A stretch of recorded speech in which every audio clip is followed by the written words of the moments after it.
Okay, good afternoon, everyone. Welcome back to Byju's Exam Prep IAS. This is Sham Kaguria.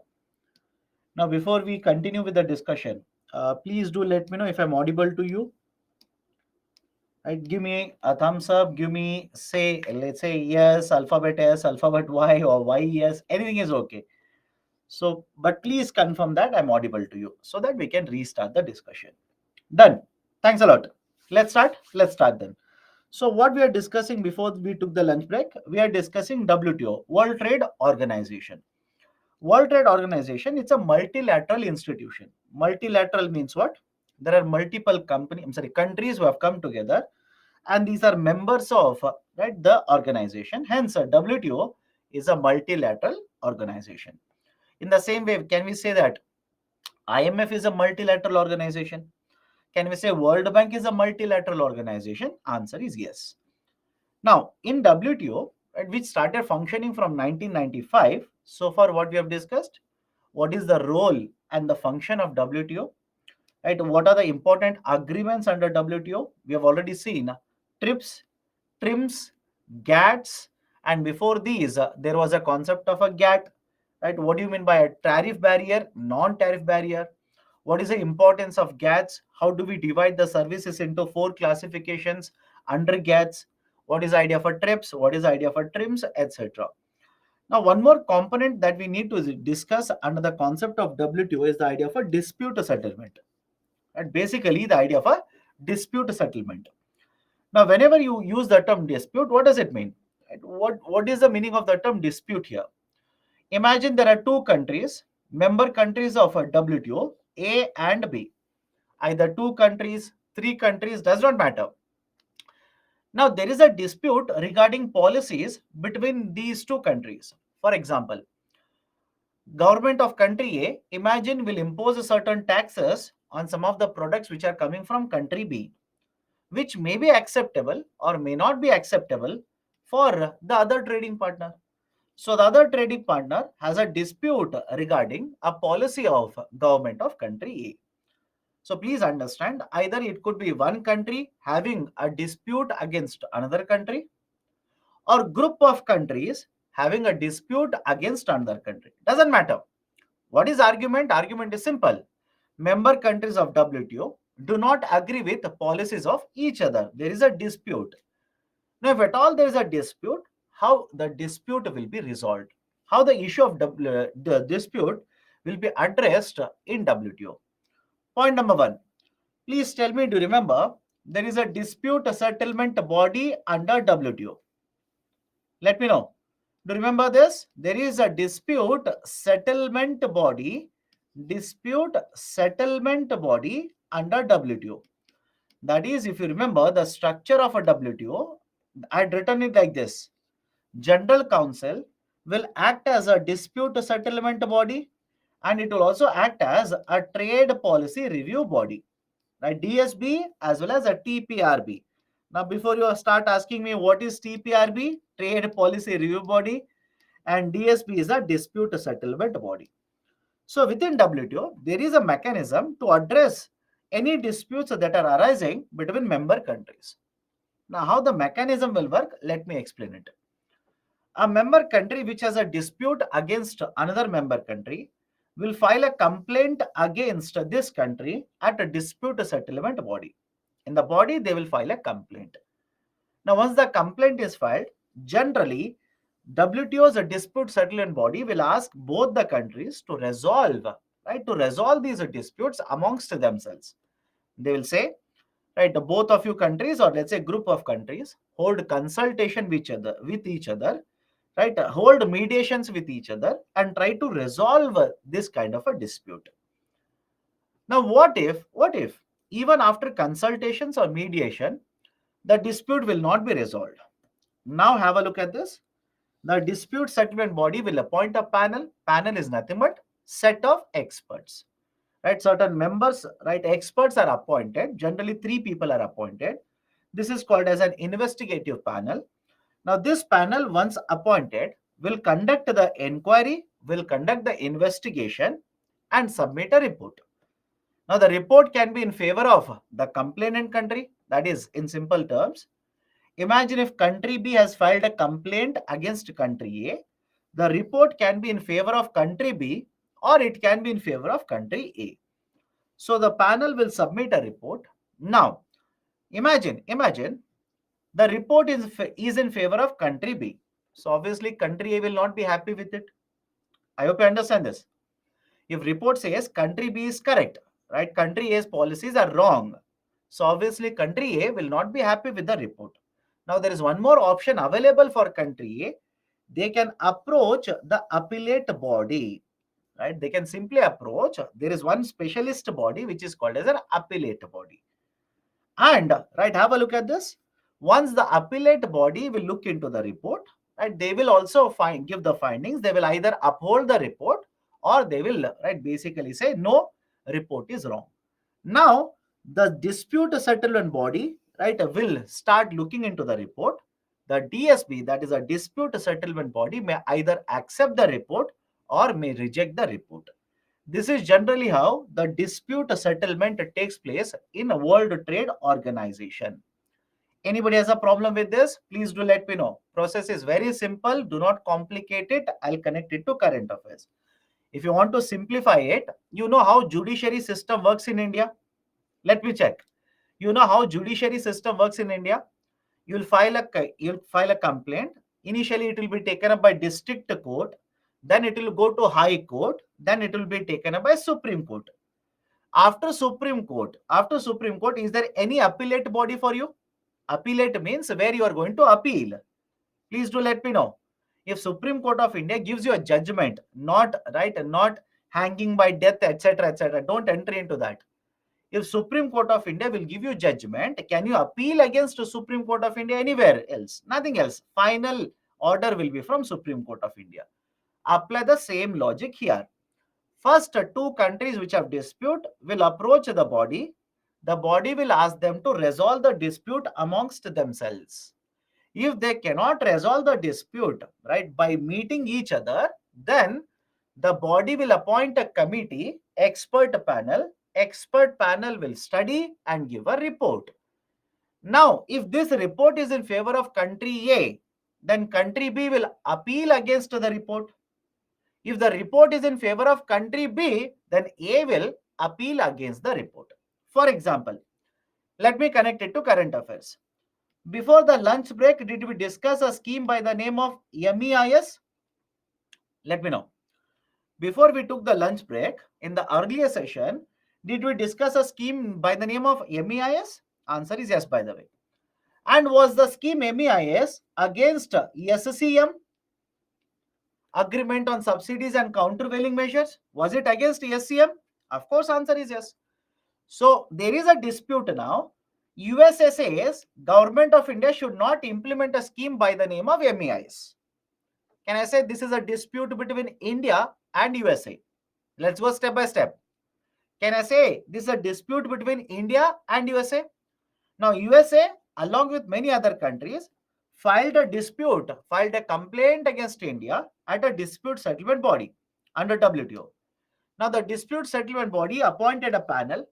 Panel studied the scheme of MEIS, came out with a report saying that correct MEIS scheme is violating WTO principles. The scheme of MEIS, it is violating the principles or the agreements under WTO. Now, India is not happy with the report. I hope you understand. India is not happy with the report. India will appeal against the report at the appellate body. Now, come to the appellate body. In the appellate body, there are 7 members. Point number 1. In the appellate body, there are 7 members. And all these 7 members are appointed by dispute settlement body. Point number 1. Point number 2. Whenever any country will take their appeal to the appellate body, 3 members shall come together and take up the appeal. Point number 2. 3 members will come together and take up the appeal. Hear the appeal and issue order. Point number 3 now. Each of the members has a tenure of 4 years. Each of the members has a tenure of 4 years. Point number 4. Can I say whenever the tenure or the term of 4 years is over, there is a need to appointment. Let me know. There is a need for another appointment. There is a need to appoint somebody else or reappoint the person, so that there are people in the appellate body to take up the appeals done by member countries. Now, what if I were to say, think of this very carefully. What if I were to say, after the members' tenure is over, right? Let's say two people tenure is over in 2019, three people's tenure is over in 2018. No further appointments have been done. I repeat, after the tenure is over, you need to reappoint or appoint someone else into the appellate body. But what if I say no more appointments have been done after the tenure is over? Now, can I say, as a result of no appointments, the members in the appellate body from 7 can fall down to 5 people? From 5, can the number of members in the appellate body fall down to 3? Can it fall down to 1? And finally, can it reach 0? Possible or not? Please let me know. Answer. I know after lunch break, many of you are feeling sleepy. Please participate. Please participate. If no further appointments are done, from 7 members, can it fall down to 0? It can happen. Now, please remember the next important point, current affairs. Right now, in the appellate body, no members are present. Right now, in the appellate body, no members have been appointed. The number of members in the appellate body is 0. Now, why? Question is why? Why there have been no appointments to the appellate body? Remember this particular point. Remember this particular point. Whenever you want to appoint a person expert into the appellate body, you require consensus. Whenever you want to appoint a person into this body, you require consensus. Consensus of whom? You need a consensus of all WTO members. Require the consensus of all the WTO members. Now, please tell me, if even one member country doesn't provide consensus, I'll repeat it, right? Even if one member country does not provide the consensus, can I simply say nobody can be appointed in the appellate body? Does it make sense to you? You require consensus. What do you mean by consensus? Every member country agrees. I'll repeat the statement. Consensus means every member country will agree. Now, if USA will oppose the appointment, if USA will oppose the appointment, will you get consensus in WTO? No. If you do not get consensus, can you keep the number of members in the appellate body at 7? That is also not possible. So gradually what will happen? The members' tenure will get over. No consensus has been opted, right? No appointments have been done. From 7 members, today the number of people in the appellate body is 0. Now please look at the next point. If member countries will appeal against the panel findings at appellate body, there is nobody to take up the appeal. Can the process go forward? Think of it. Can the process go forward? If no one is there in the appellate body, can you go to the next step? Answer is no. So until and unless this appellate body is appointed, nothing will take place. No conclusion can be done within the dispute settlement body. And that is the reason there is a term here. Please remember this term. If India will appeal against the order, right? If India will appeal against the panel findings on MEIS at appellate body, can I call it as India is appealing into void? Let me know, right? The panel says India's MEIS scheme is wrong. They will have to withdraw it. Now, India will take this panel's findings, go to appellate body, file an appeal in the appellate body. Can the process go forward? Let me know. Can the process go forward? Some of you are saying yes. My goodness. Arey Baba, listen, no? Please listen carefully. Right? If you don't listen to me carefully, right, I can't help it then. Please listen to me carefully. I am saying there is nobody in the appellate body. You will go to appellate body, file an appeal. Can the process go forward after this? How? What is your argument? It's like you'll take the case, go to High Court. There are no judges in the High Court. Now tell me, can the process go forward? You'll go to a case, right? You'll take the case, go to right Supreme Court. Imagine there are no judges. Imagine, by the way, there are no judges in the Supreme Court. Can the process go forward? Nothing. The process will get stopped there itself. Now that is the argument. If India will take the panel's report, go to the appellate body, file an appeal, it is called as appealing into void. Void means nothing. Appealing into void, void means nothing. You are simply appealing. Nothing will go forward. Everything will stop at this point itself. Anybody has a problem with this? This is a current affairs. Please be very, very careful. Anybody has a problem with this? Please do let me know. And next time, if some of you, right, I don't know whether you listen to me or properly or not, if some of you start answering like this, I'll start taking names. I'll start taking names, right? So please be very careful. Listen carefully. Okay. Can I go forward? Why withdraw the scheme when appeal has been filed? Win situation for one appealing, everything is stuck. Very nice. Okay. Your scheme is violating WTO principle, and your argument is we will go to appellate body, nothing will go forward. So why should I withdraw? What if USA also does the same thing for Indian exports? Think of it. Please think of it. Right? What if USA will target Indian exports, impose certain taxes on Indian export? Now what you will do? You will run to WTO, file a case against USA policies, and a panel will be set up. Panel will find that USA policies are wrong. Now what will USA do? USA will also appeal against the order of the panel at appellate body, which means USA will continue to impose the taxes without any repercussions. You want that to happen? Think of it. Think of that also. It's not just win for you. You'll have to think from the other side also. Right? They will also do the same thing. Then what is the solution for you? Right? You will also start losing. That is the reason Government of India said, okay, we will withdraw MEIS scheme, and we will have one more scheme by the name of remission of duties and taxes on export product. Does it make sense now? Let me know. Does it make sense to you people? Okay, so party will approach appellate body, file a complaint.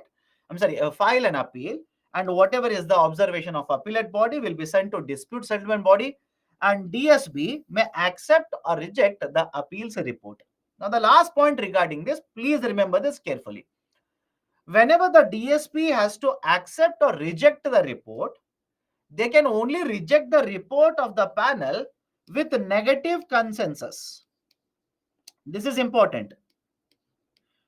They can reject the panel's report only with negative consensus. What do you mean by negative consensus? Every member country within the DSP will vote against the report. I hope you understand, right? Understand the logic behind it. Every member country within the DSP will vote against the report. Now, some of you will ask, sir, why? Why do we have this kind of a negative consensus in the DSP to reject the report? Very simple question to you. Imagine the panel says India's policies are wrong. Now, when the DSP is voting, do you think India will vote in the favor of the report or against the report? Think of it and please answer. The panel's report says India's policies are wrong, and the voting has to happen in the DSP. India will vote in the favor of the report or against the report. India will obviously vote against the report. Now, just because India is voting against the report, can DSP reject the report?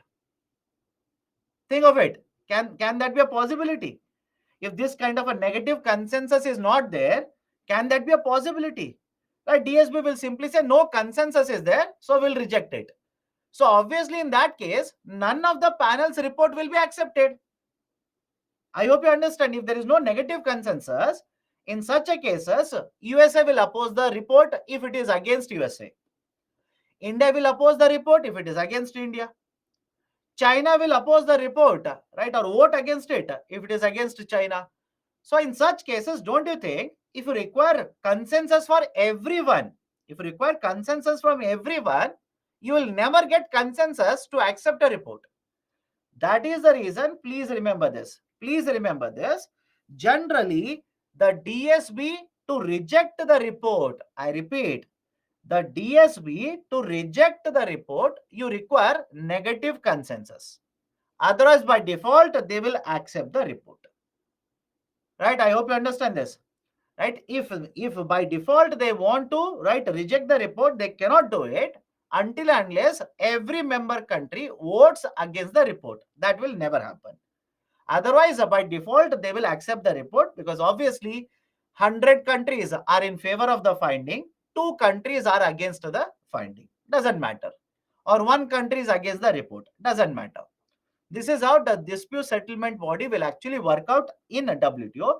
Now, please tell me if you come across the article which says dispute settlement is not operating in WTO, will you agree to that particular statement? Let me know. The dispute settlement body is not operational under WTO right now. All of you are okay with that statement? Are Baba, some of you are saying no. Why? Why? After after the whole story is over, you are making a mistake here. Why? What is the issue? Those who are saying no, why do you say it is not operational? Please tell me. Because I am saying there are no members in the appellate body. If there are no members in the appellate body, do you think the dispute settlement can completely be done under WTO? No, it cannot be done. That's the reason they will say it is a dysfunctional, not operating under WTO as of now. Can I go forward now? Can I go forward now? But that means a DSP is almost ineffective on any matter as some nations can use the diplomacy to take sure negative. My dear, how can you have 100% negative consensus? Please tell me. How is that possible? Right? Some of you are saying in that case, a DSB, because of this negative consensus, it is dysfunctional. Because of that, it is not dysfunctional. Because there is no appellate body, that is the reason it is dysfunctional. Right? Please understand the argument here. Okay. Okay, can we go forward? This is the argument regarding dispute settlement body. Please go through this. And let me know, in the last week, was there an article in Hindu regarding dispute settlement under WTO? Let me see. How many of you remember it? In the last 1 week or last 2 weeks, was there one article in Hindu newspaper, central page article on dispute settlement at WTO? If you have not read it, please read it. I have not given it, but it was there in Hindu newspaper. Please read it. I'm unable to remember the title, but it was regarding dispute settlement only. Title had term dispute settlement. Now come to the next point here, WTO and subsidies. There was one agreement, we have covered this already, agreement on subsidies and countervailing measures. Under this agreement, basically it says if a country's per capita national income crosses more than $1,000, then that country cannot provide export linked subsidies.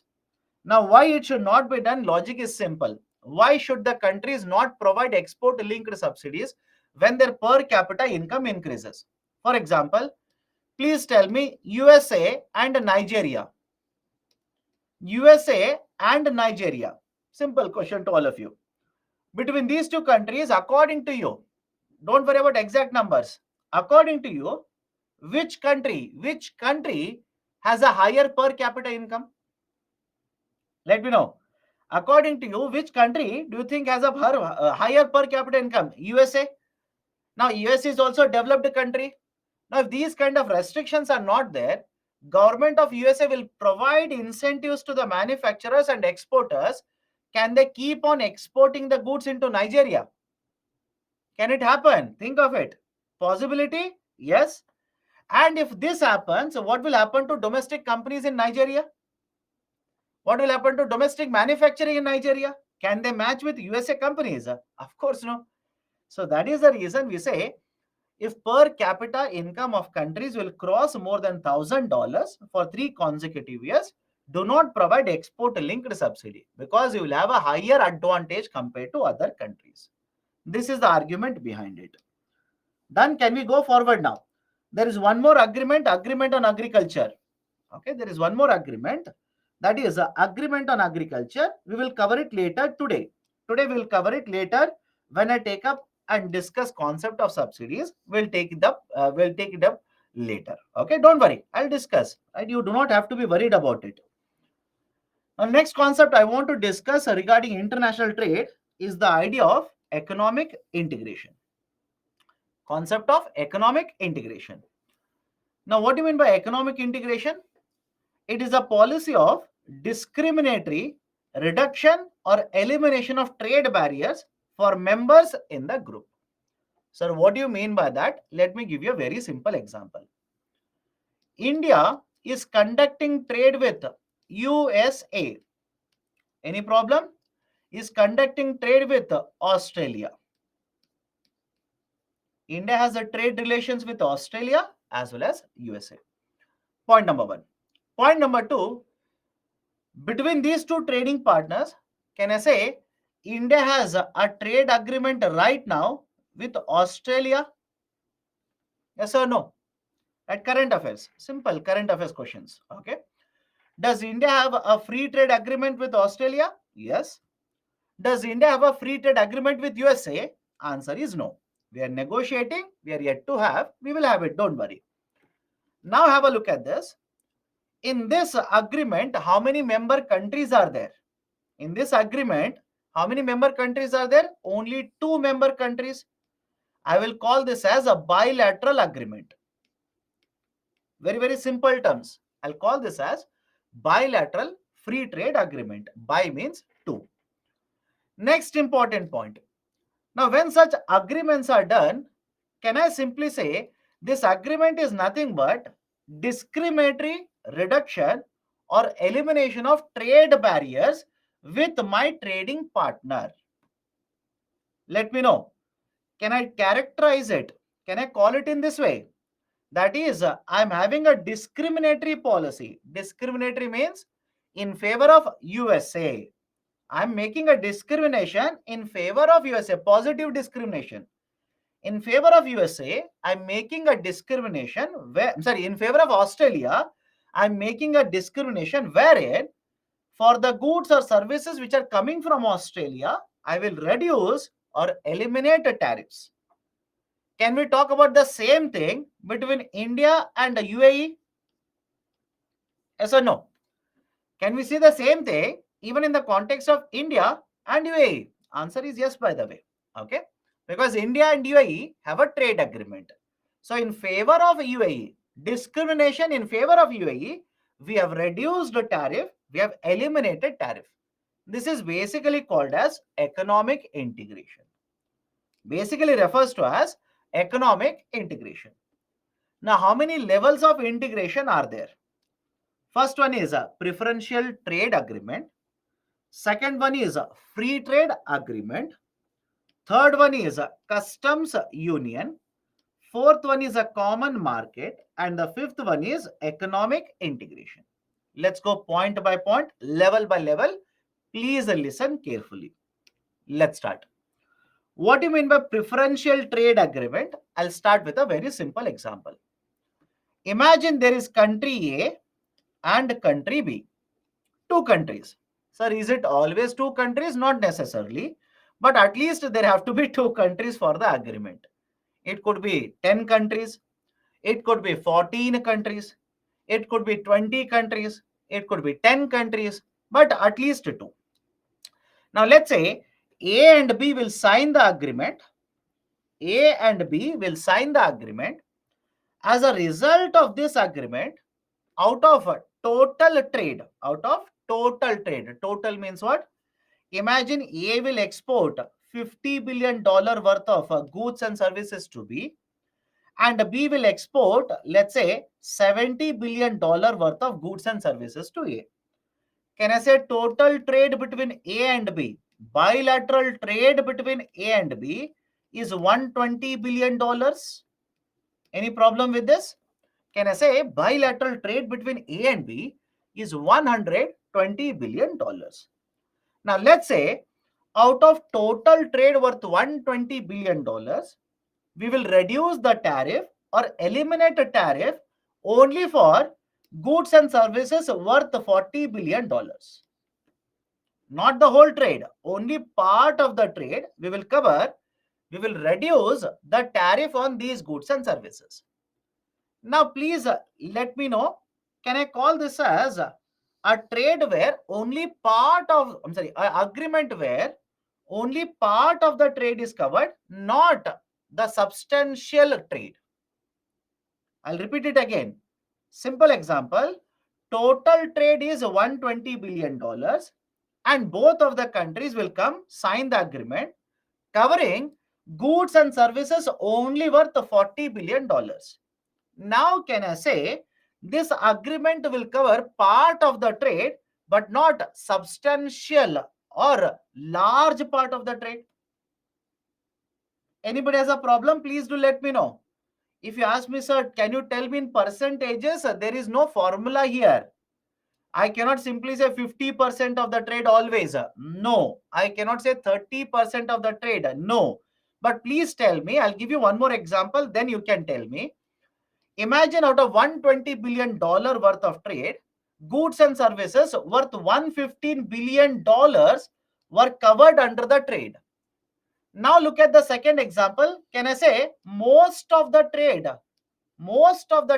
is covered under agreement compared to first one? Let me know. Is it okay with all of you? Can I go forward? In first example, that is in example 1, only part of the trade, small part of the trade will be covered. In second part, most of the trade is covered or all of the trade is covered. That is the basic idea between PTA and FTA. In PTA, only small part of the trade would be covered, not substantial part, only a small part. It could be 30%, it could be 40%, it could be 60%, only a part of the trade. Whereas in case of free trade agreement, most of the trade between the countries will be covered under the free trade agreement. Look at the term here, substantial trade is covered. Any difficulty understanding the difference between PTA and FTA? Let me know. Any difficulty in understanding PTA and FTA? For example, sir, very recently we have signed free trade agreement with Australia. What does it mean? Most of the trade between India and Australia will be covered in agreement. India and UAE, it is also a free trade agreement, right? Around 95% of the total trade between India and UAE is covered under FTA. That is a basic idea, right? So FTA is very large coverage, PTA very small coverage of the trade. Example of PTA, right? There is a PTA between India and Chile. Example of FTA, right? Basically India and Sri Lanka FTA, India and UAE, India and Australia. Right? Two or more partners will agree to eliminate tariffs between both of the countries. Can I go forward? Our FTAs, India and UK, it is ongoing. Yes, we are having negotiations with the USA. We are negotiating with the European Union. We are negotiating with the UK. With many countries, we are negotiating.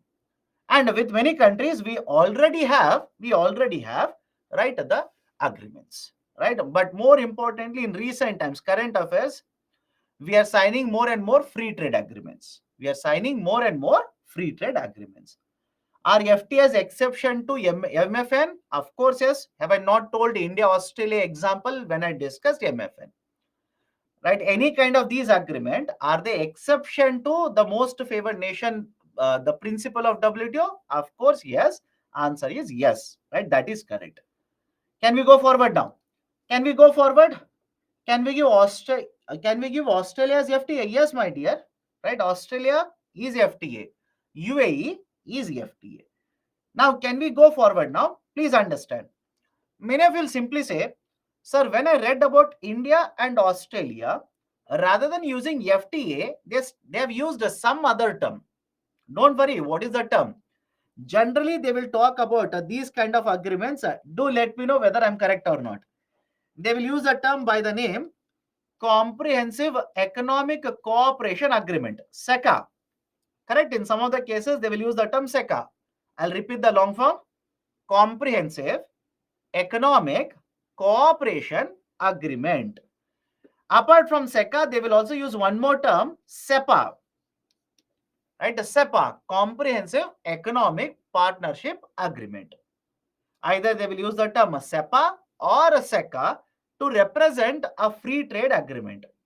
Now, question is why? Why are they using SEPA, SECA? Why not simply directly FTA? Reason is simple. Whenever you covered only goods and services, whenever you cover trade, substantial part of the trade, sign an agreement, this is called as an FTA. But what if I were to say beyond the trade you will cover investments? Beyond, right, the coverage of goods and services trading, in the agreement you will cover investments. The agreement will also cover intellectual property rights, IPRs, intellectual property rights. So can I say this agreement is comprehensive? Let me know. Is it simply a free trade agreement or is it a comprehensive agreement? That is the reason whenever the agreement covers most of the trade, it covers most of the trade. But along with the trade, if it covers investments, it will cover facilitating of labor movement from country 1 to country 2. It will help in promotion of investment between country 1 to country 2. Such kind of agreements are called as comprehensive trade agreements. And that is the reason instead of using FTA, they will use either comprehensive economic partnership agreement or comprehensive economic cooperation agreement, SEPA or SECA. Done. Let me add one more important term here. Let me add one more very important term. Right? There is a term called as early harvest trade deal. Early harvest trade deal. Very often you will come across the term early harvest trade deal. For example, India and USA. The free trade agreement of India and USA. First there was an early harvest trade deal. Now what do you mean by early harvest trade deal? Let me start with a very simple example. Let's start with a very simple example. Now imagine you're writing exams, right? UPSC preliminary examination. Imagine. Don't panic. Don't panic. Imagine you're writing UPSC Civil Services examination. Simple question to all of you. How many of you will solve question number 1 and only then go to question number 2? Solve question number 2, only then go to question number 3. Solve 3, only then shift to 4. Is there anybody who will follow this kind of strategy? Please let me know. Or else, I'll give you one more example. Or else, you look at question number 1, you feel there is no way you will know it. You will jump to question number 2. Slightly difficult, leave it. Question number 3, very easy, solve it first. Solve it. Go to question number 4, slightly difficult. Put a star mark, you will come back to question number 4 after you have finished all easier questions. Question number 5, very easy, solve it. Now please tell me, will you opt for strategy 1 or strategy 2? Let me know. Will you opt for strategy 1 or strategy 2? Right? I'm thankful to all of you. All of you have chosen strategy 2. Those who have chosen strategy 1, if the first question is the most difficult, then all the best. If you're going to choose option 1, strategy 1, sir, I will solve 1, only then I'll go to question number 2. Until and unless I solve the first one, I will never go to question number 2. Then imagine question number 1 is difficult. Then congrats, you might spend 2 hours only in one question. So now all of you, I hope you understand. Don't you think the second strategy makes sense? Correct. Second strategy makes more sense compared to first strategy. Now why I'm discussing this example? Will UPSC ask you? Absolutely. No, why I'm discussing? Imagine you are negotiating a trade deal with Australia. You are negotiating a trade deal with Australia wherein you want to cover negotiations on 100 goods. You want to negotiate for 100 goods. You want to cover 100 goods under the agreement. Now, please tell me, can I say out of all the 100 goods, for some of the goods, not much negotiation is required. It is very easy to negotiate and come to conclusion for some of the goods. And for remaining goods, lot of negotiation is required. It will take lot of time. Just to make it easy, let's assume for 20 goods, it is very easy to negotiate. You will come to write a tariff arrangement very shortly. Very quickly you will agree to it. But for remaining 80 goods, you need to negotiate a lot. It will take 3 months. It will take 5 months. It will take 8 months. Now, simple question to all of you. Simple question. You want to cover 100 goods in the free trade agreement. Will you wait? Situation 1. Will you wait negotiations to get over for all the 100 goods, then sign the agreement? Or situation 2, you will arrive at a decision for these 20 goods very quickly. You will sign the agreement, certain agreement covering only 20 goods, then continue negotiation for remaining 80, complete negotiation. Now, overall, you will sign the agreement for all the 100 goods. Tell me, do you think situation 1, strategy 1 makes more sense, or strategy 2 makes more sense in this example? Don't you think strategy 2 will make more sense? Because what is the point of arriving at negotiation very quickly for some of them, but not signing agreement till you finish whole negotiations? That is the reason. Look at the name now. Please look at the name of the trade deal. Early harvest trade deal. Can I say early harvest trade deal is nothing but out of all the goods or services which are supposed to be covered under the trade deal, only for some of them for which negotiations are concluded, negotiations are over, certain deal will be signed by member countries.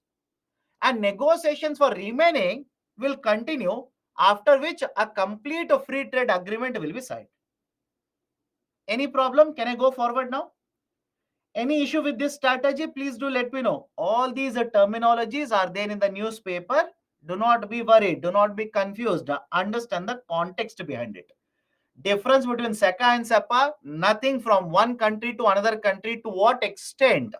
To what extent you are going to cover economic issues, based on that, there is a differentiation between SEPA and SECA. Do not worry about it. Okay?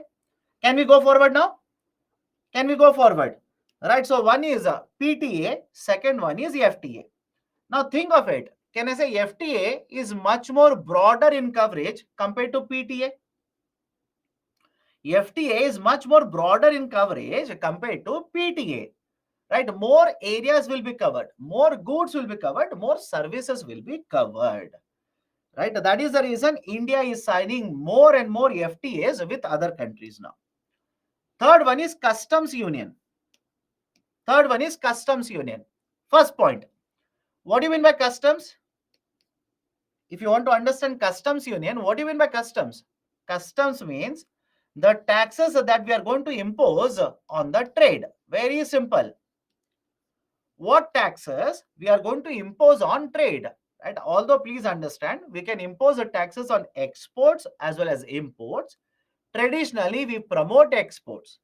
That is the reason on exports we generally do not impose taxes, but on imports we impose the taxes which are called as customs. Now point 1 is very clear to all of you. Anybody has an issue? Point 1 is very clear. Let me go to the second one. What do you mean by customs union? What do you mean by customs union then? Imagine India and Australia. Imagine right now India and Australia have a free trade agreement. Okay, right now India and Australia have a free trade agreement. Now, what if, I repeat, what if India and Australia will form a group and say that whenever imports will come from any country, into this group, both the countries will have the same customs duties on the import. I'll repeat it again. Right now, India and Australia, they are FTAs, FTA group. But what if in the future, India and Australia will say that any good from any other country out of these two countries, any good or service from any other country will enter into the group, we will have the same import duties. We will have the same customs duties. Can I call this grouping as customs union? Let me know. Can I call this grouping as a customs union now? Sir, any example of a customs union? European Union. Best example for a customs union, it is European Union. From India, the product might enter into any country within the European Union. Same customs duties is applicable. Right? Same customs duties is applicable. Next one, common market. Next one is common market. Now, what will happen in a common market? Within the customs union, the member countries will, right, allow free movement of labor. Within the customs union, the member countries will allow free movement of labor. What do you mean by free movement? Without any restriction. Without any restriction. For example, in European Union, there are 20 member countries. Okay, within European Union, there are 20 member countries. If you are a citizen of one of the countries, can you enter into another country without having to apply for visa? It is allowed. Again, within European Union. Let me know if you are able to understand this or not. Within European Union, there are around 20 countries. If you want to move from one of the country into any other country within the European Union in search of a job, in search of let's say any other employment opportunity, you do not require any permission, you do not require any visa for it. You can simply enter into another country and search for a job. Now, is the logic okay? Or right, other type of advantage here is, within European Union, you are an investor. Can you take your investment from one country within the union into another country within the union? Of course, yes, it is allowed. No restrictions and no conditions are imposed. That is basically called as common market. It is a customs union with provisions of free movement of labor, right, capital, etc. This is a common market. And the best example for a common market is European Union itself. And finally, economic union. Whenever the customs union will shift to common market, now common market, if the common market will have only one currency, if the common market will have only one parliament, if the common market will have, let's say only one monetary policy, only one fiscal policy, that is called as an economic union. Any difficulty? I'll repeat it again. The grouping, which is a common market, now if they have only one currency, same currency across the union, same monetary policy for all the union, same fiscal policy for all the union, only one parliament for all the union, then this is called as economic union. Sir, any example of economic union? European Union. Right? European Union is an example of economic union.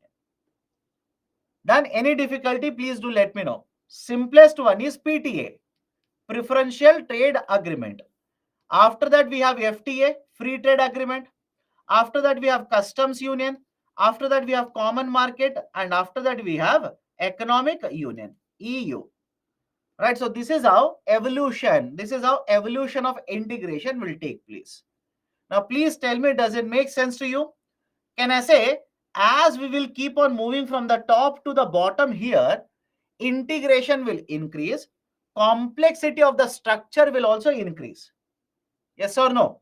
I'll repeat it again. As we keep on moving from the top to the bottom, integration within the economies will increase and the complexity of the structure will also keep on increasing. Complexity in the sense, in PTA, India has its own currency. Chile has its own currency. In FTA, India has its own currency. Australia has its own currency. But if they become an economic union, both of them will have the same monetary policy, same fiscal policy, same parliament, same currency, Don't you think it will become very complicated structure? Right? That is the argument. Complexity will keep on increasing as you keep on moving from PTA to the economic union. Right? These are certain important points regarding economic integration. Please be very, very careful. Please be very careful. Now I am discussing so much because have you seen the newspapers? Very often government of India, that is the commerce minister, talks about FTAs. Very often when right the prime minister of India will visit other countries, there is a discussion about trade negotiations, and there's a discussion about trade agreements, etc. That is the reason this is there in the current affairs. Be aware of it. Now India has signed multiple FTAs. India has signed multiple FTAs, free trade agreement. What has been the experience of India? What has been the experience? The experience is very simple. After the multilateral trade agreement, sorry, after the bilateral trade agreements are signed or multilateral trade agreements are signed, generally the expectation is that exports will start increasing, right? India will get the benefit of the trade agreement. Trade deficit will go down because now we are exporting more and more, etc. But if you want to remember a data, please remember, as per Niti Ayog, what the report says is India's a trade deficit with one country or one grouping with whom we have a FTA. ASEAN means Association of Southeast Nations. Association of Southeast Nations. That is basically the short form of ASEAN. There are 10 countries. It's a group. I hope you understand. It's not one country. It is a group of 10 countries. We have ASEAN grouping. So India in the year 2010 signed an agreement, that is a FTA, with ASEAN. So now Niti Ayog, what it has done is it has studied what has been the impact of this free trade agreement on India. What has been the impact of this free trade agreement with India? Now, what is the observation? What has Niti Ayog found out? It says that after this agreement has been signed between 2011 to 2017, the trade deficit, India's trade deficit has increased from 5 billion to 10 billion dollar. Overall trade has increased from 50 billion to 70 billion dollar. Okay, sir, ASEAN, okay, Association of Southeast Asian Nations. Southeast Asian, I missed Asian here, please write it. Okay, Southeast Asian Nations, ASEAN. So what is the observation? Please remember this. India signed in 2010. The agreement came into application, right? That is into force 2011.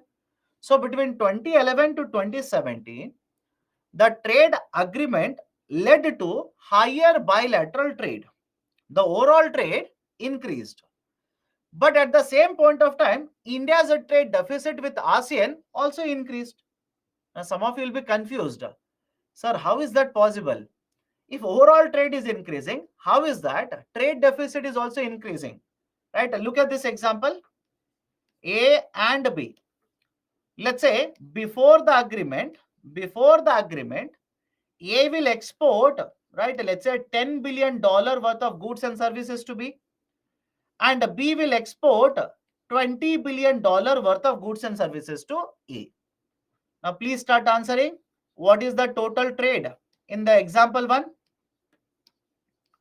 Let me know. In example 1, what is the total trade? All of you will agree 30 billion. How much is the trade deficit? How much is the trade deficit? Trade deficit is $10 billion, right, in favor of B or against country A. Now, let's say both of them will sign the agreement. Both of them will sign the agreement. As a result of this, after the trade agreement is signed, exports from A will increase to $15 billion and exports from B will increase to $35 billion. Now, please tell me, How much is the total trade between A and B after the agreement has been signed? Total trade will be $50 billion. My dear, calculate correctly. Total trade will be $50 billion. And how much is the trade deficit? $20 billion. So is the logic okay with all of you? Is the logic okay? So when the agreements are signed, total trade has increased, but the trade deficit for country A also has increased. So can I now say more benefit from the trade agreement has been derived by ASEAN countries, not by India? Let me know. More of the benefits, right? More of the benefits from the trade agreement have gone to ASEAN countries, not for India. So obviously government of India will say, I'm not happy with such agreement. And obviously government of India say, I will not be happy with this kind of an agreement. That is the reason. Please have a look at the next point now. Very recently in the parliament, commerce minister has stated they are looking at reviewing, I repeat, they are looking at reviewing all such free trade agreements. Because historically, India has signed multiple free trade agreements. And after signing free trade agreements, the trade has increased. But the problem for India is trade deficit for India also has increased, which means the other party is able to get more benefit from the agreement rather than India. Right? So the trade deficit has increased even in 13 out of 21 sectors which are covered under the agreement. What have been the other issues? FTAs have made the imports very cheaper. And as a result of this, imports in India into India have increased. And when imports will start increasing because they have become cheaper, don't you think that will harm domestic manufacturing companies? Let me know. Because of the FTA, imports will become cheaper and imports will start increasing. It will harm domestic manufacturing companies.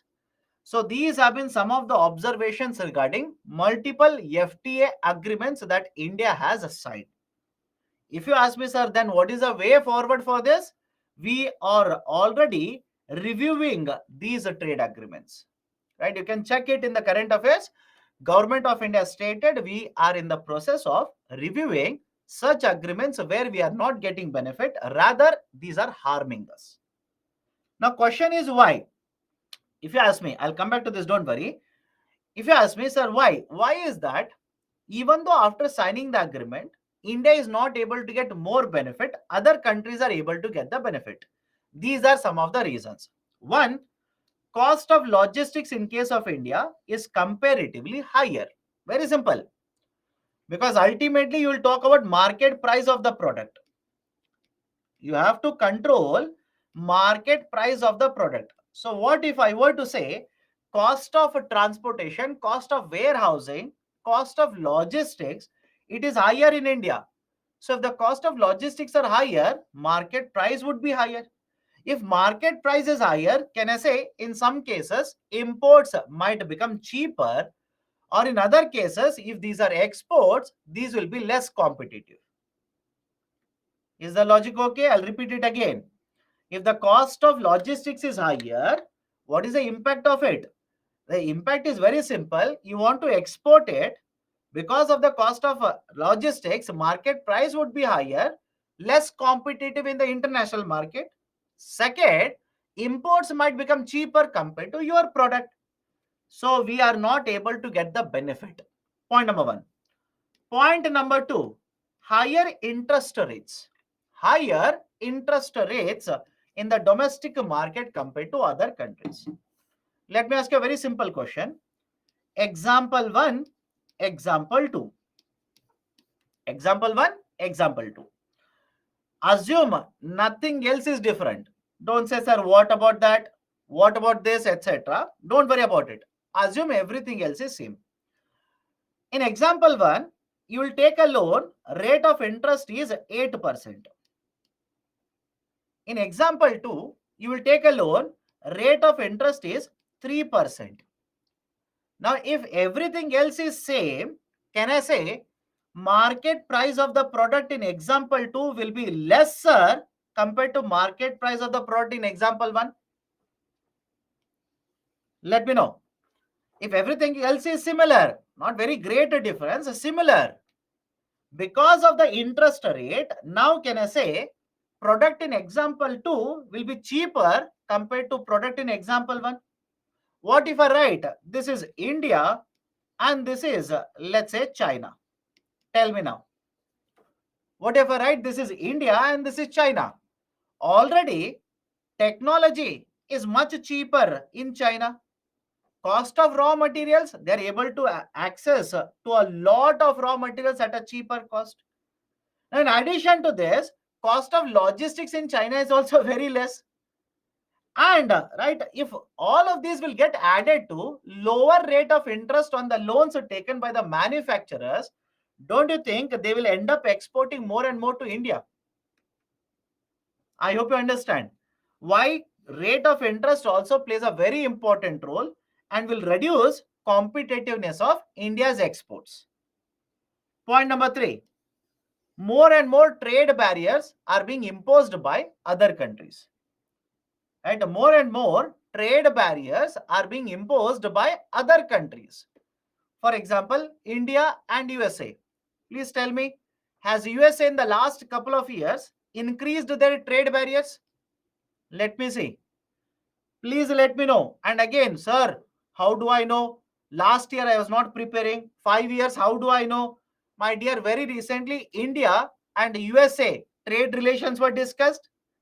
And when India and USA trade relations were discussed, have you come across articles which have said during the tenure of Mr. Donald Trump, government of USA increased the taxes on steel imports. During the tenure of Mr. Donald Trump, government of USA increased the taxes on aluminum imports. If I've read the newspaper, all of these are correct, which means more and more trade barriers are being implemented by many countries, even with whom we have trade agreement. I hope you understand. Even with whom we have trade agreement. Now, some of you will say, sir, how is that possible? Because under the trade agreement, they're supposed to reduce the tariff. They're supposed to reduce the tariff or eliminate the tariff. But my dear, what if they reduce the tariff barrier and increase non-tariff barrier? Let me know. All of you will agree with me? What if they reduce the tariff barrier and increase the non-tariff barrier? Because generally the trade agreements will talk about tariff barriers. They will talk about reducing or eliminate tariff barriers. What if they implement non-tariff barriers? As a result of this, you might sign the agreement, but will you enjoy the benefits from the agreement? No, other countries will enjoy it. And finally, global slowdown as well as inflation in many other countries. If there is a global slowdown, automatically India's exports would come down, and even the exports to the trading partners would also be affected. Right? Inflation in many countries will affect the demand for these the products in the market, as a result of which India's exports would also be affected. All of you okay with these reasons why Indian exports suffer, or what are the drawbacks regarding the India's exports to the international market? Anybody has an issue? Please do let me know. Anybody has an issue regarding this? Now, next important point. You might sign free trade agreement, but there is no guarantee that FTA will always be successful. Let me prove it. Why?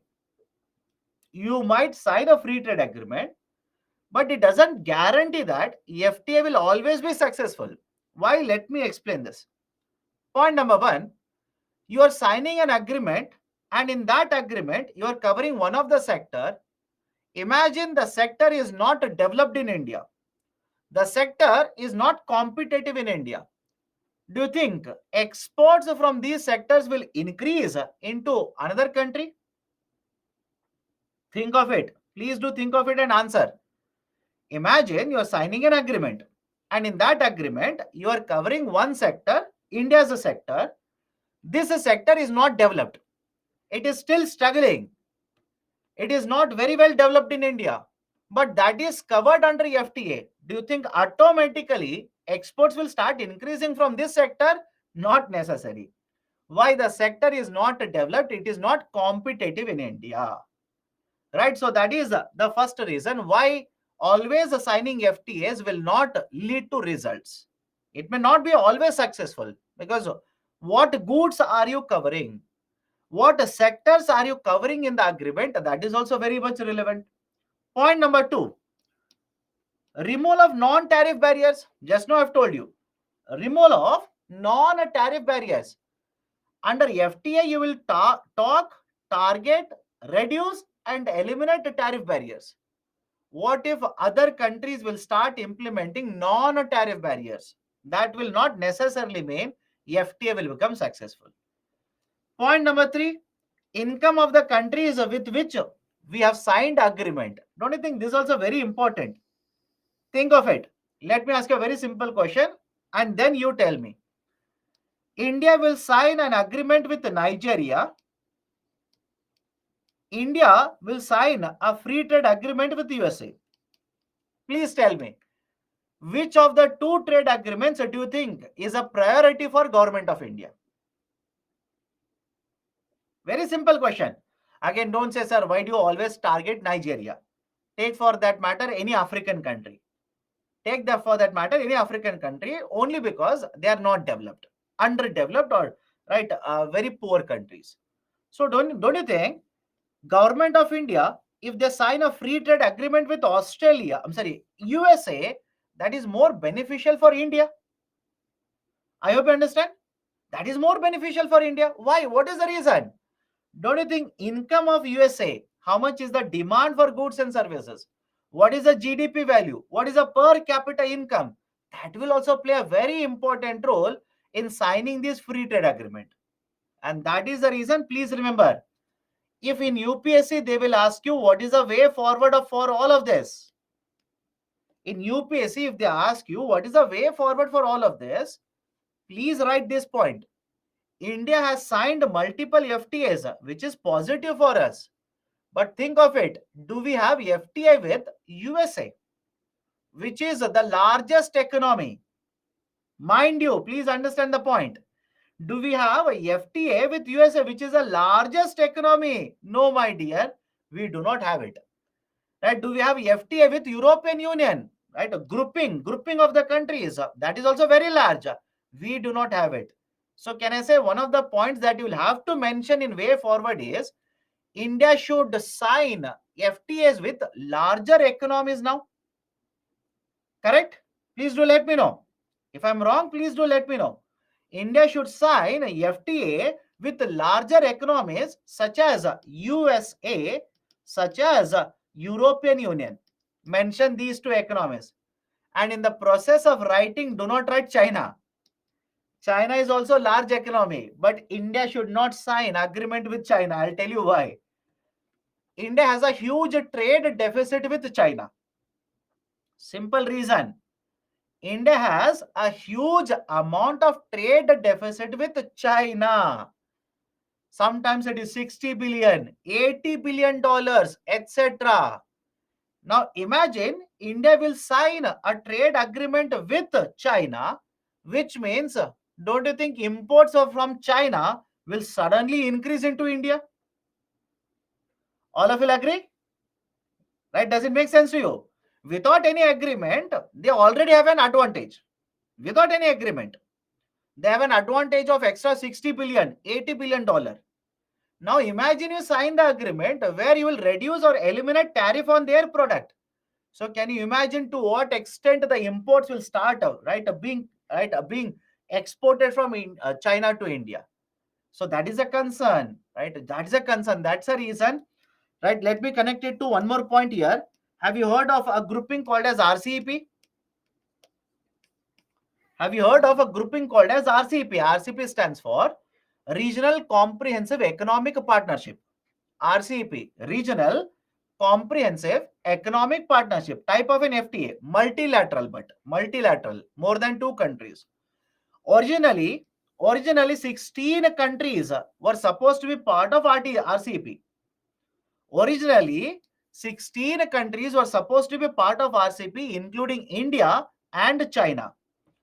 Looking at the situation of trade between India and China, Government of India said, of course, this is one of the factors, not the only factor, one of the factor. Looking at the situation of trade deficit between India and China, Government of India said, I will not sign RCEP. India backed out of it. India said, I will not join, I will not sign RCEP. Remaining 15 countries have concluded RCEP. Now that is a grouping. Now that is a grouping. So please remember this. Do not say, right, a bigger countries. So China is also one of the largest economies. So let's sign with them. If you sign with them, they will dump all the goods into India. Right? That's a reason. So income of the countries, it is also very important. Relaxation provided under the trade agreement and MFN for other countries. What is the difference? Please understand this very carefully. Slightly technical. Slightly technical. The relaxation provided under the trade agreement and what is the MFN rate applicable for other countries. What do you mean by this? Let's take a very simple example. Imagine this bottle is being imported. This bottle is being imported. It is imported from China. It is imported from Australia. Okay. It is imported from China. It is imported from Australia. Now, MFN rate, most favored nation rate, let's say MFN rate is, let's say 2%. Understand the concept behind it. Don't by heart number. Understand the concept. MFN rate is 2%. Now, because India and Australia have signed a free trade agreement, we will reduce this from 2%, let's say, to 0% because of free trade agreement. Now, please tell me, even though we have reduced the import duty on the bottle to 0%, which will come from Australia into India, do you think they'll be more competitive compared to Chinese products? Let me know. Even after reducing the import duty from 2% to 0%, do you think they'll become more competitive compared to Chinese products? The reason I have taken China, you should understand now. Why I have taken China, please understand.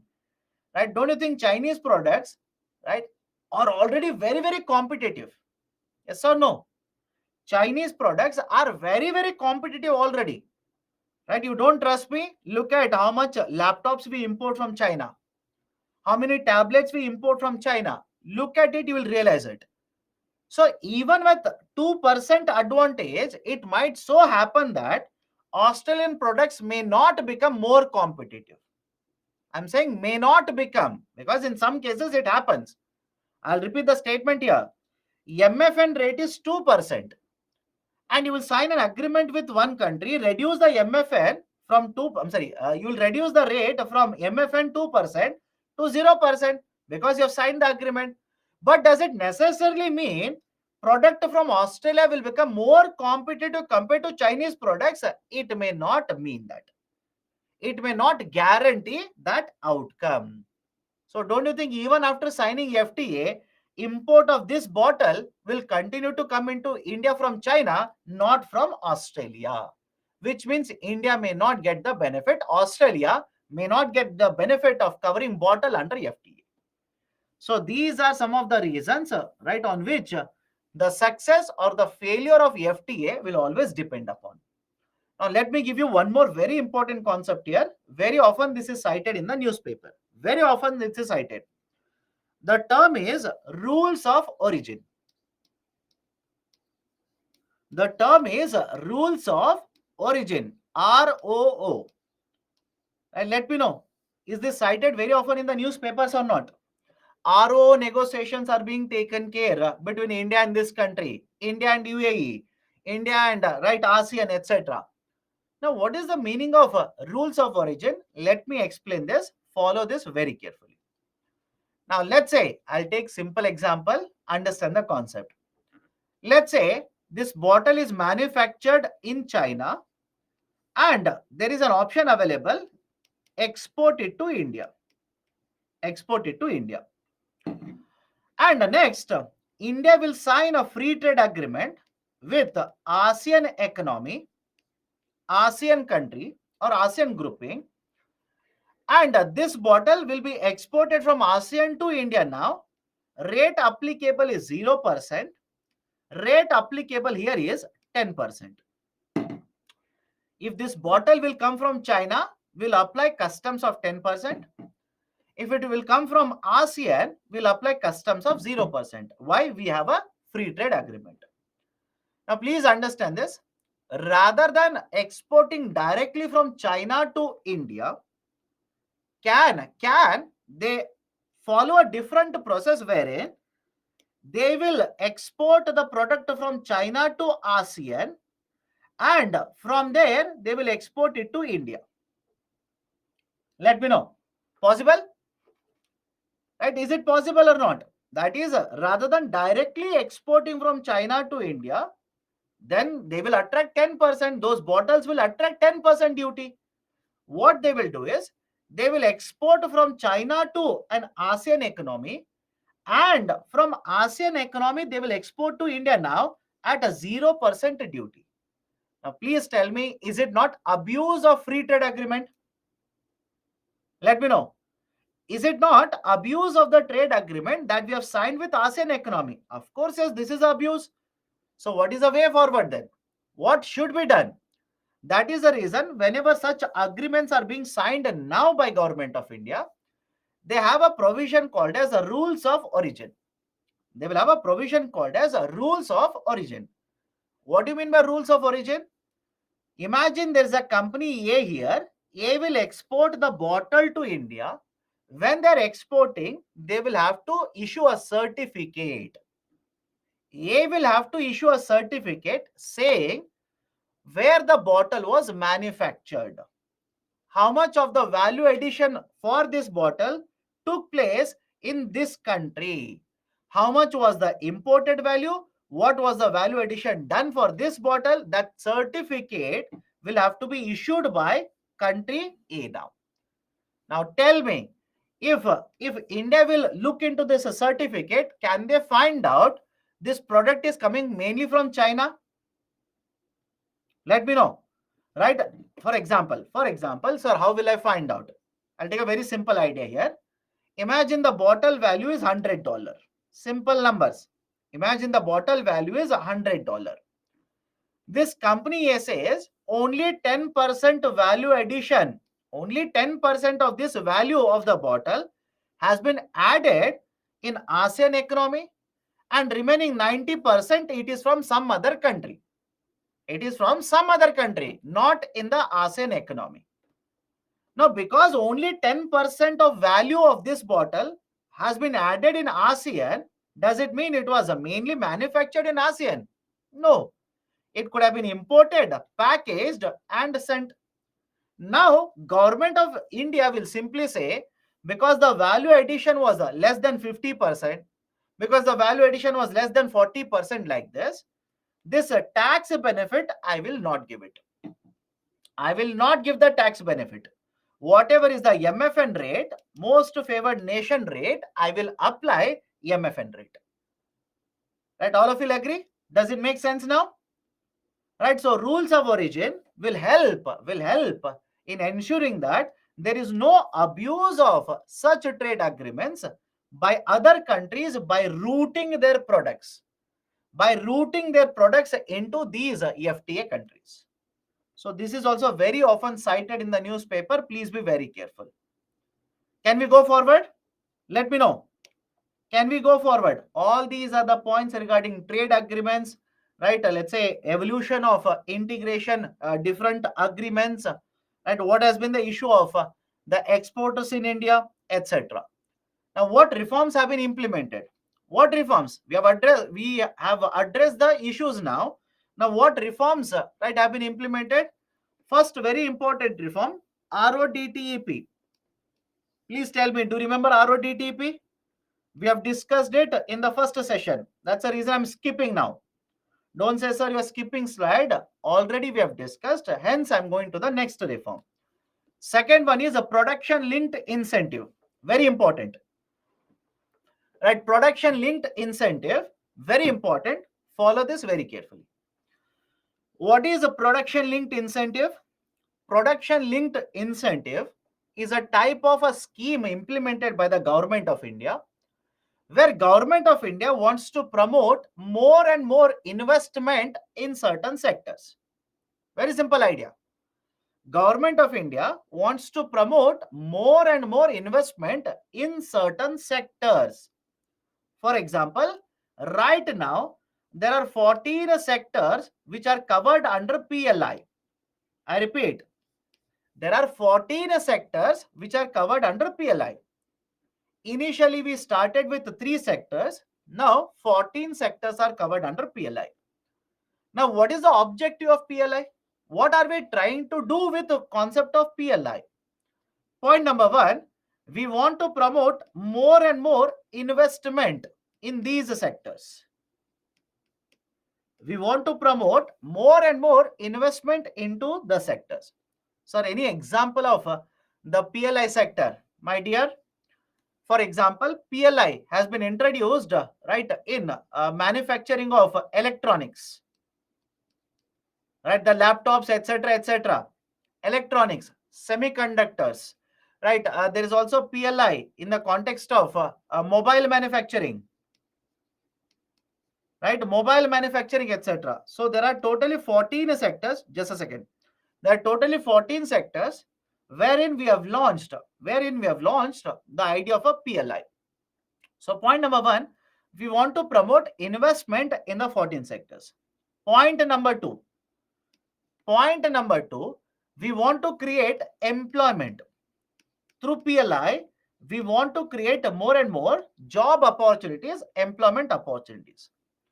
Point number three, we want to increase production of these goods, which are covered under PLI. Fourth point, if we are going to promote production of these goods in India, can I also say we want to reduce import dependence? We want to reduce import dependence of these goods. Point number five, we want to increase the contribution of these sectors to GDP. Point number six, we also want to promote exports from India to rest of the world. Right, so these are some of the objectives with which Government of India has launched production linked incentive scheme. Now, under the scheme, government provides a cash incentives. This is very important. Understand this very carefully. Under the scheme, under PLI, government provides a cash incentives. Don't you think this is a different compared to what incentives are provided under RODTEP? Let me know. Right, under RODTEP, right, do you think government will provide cash incentive? No, taxes are remitted back, and that too in the form of a credit scrape. But under PLI, government says, I will give you money, not scrip, not certificate. I will give you money only. Right, so under the scheme, cash incentives are provided. But on what basis? Please understand, on what basis? Right, in certain sectors, the incentives are decided based on incremental sales. I'll come to this, just give me a minute. In certain sectors, incentives are decided based on investment. The companies which are covered under PLI, they will have to meet a lot of conditions. Once they meet conditions, based on one of the parameter, government will provide incentives for them. Now, there's a term called as incremental sales. What do you mean by incremental sales? Let's say last year, right? Let's say 2022, last year, hypothetically, you sold goods worth 100 crore rupees. And this year, 2023, you sold goods worth 120 crore rupees. Can I say incremental sales of 20 crore was done by you people? Let me know. Can I say incremental? Incremental means additional, extra. You made an incremental sales of 20 crore rupees. So on the incremental sales, government will provide incentive. Not on the overall sale value. Not on the wholesale value. On the incremental sales, government will announce incentive. So under PLI, cash incentives are provided, right? And right, for some of them, the incentives are decided based on investment that they have done. In some of them, it is based on the investment, etc. Incentives will also vary from one sector to another sector. There cannot be uniform rate. I hope you understand. There cannot be uniform incentivization from one sector to another sector, that the incentive number will keep on changing. PLI was launched covering only 3 industries. Now it has been expanded to 14 industries. It has been expanded to 14 industries. 14 sectors are covered under PLI now. Can we go forward now? Can we go forward? Incremental sales, can I simply say increasing sales? Increasing rather than increasing, you can say additional. Compared to the base year, how much extra sales you have done. And that is very logical. I hope you understand. Sir, why are we giving only for additional sales? Don't you think you want to promote more and more production, and more importantly, more sales? Let me know. Don't you want to promote more and more production and more sales? That is the reason, if you connect the incentive to the sales, companies will have to sell more in order to earn incentives. That is the reason we have connected to the incremental sale value. Now, is there any concern regarding PLI?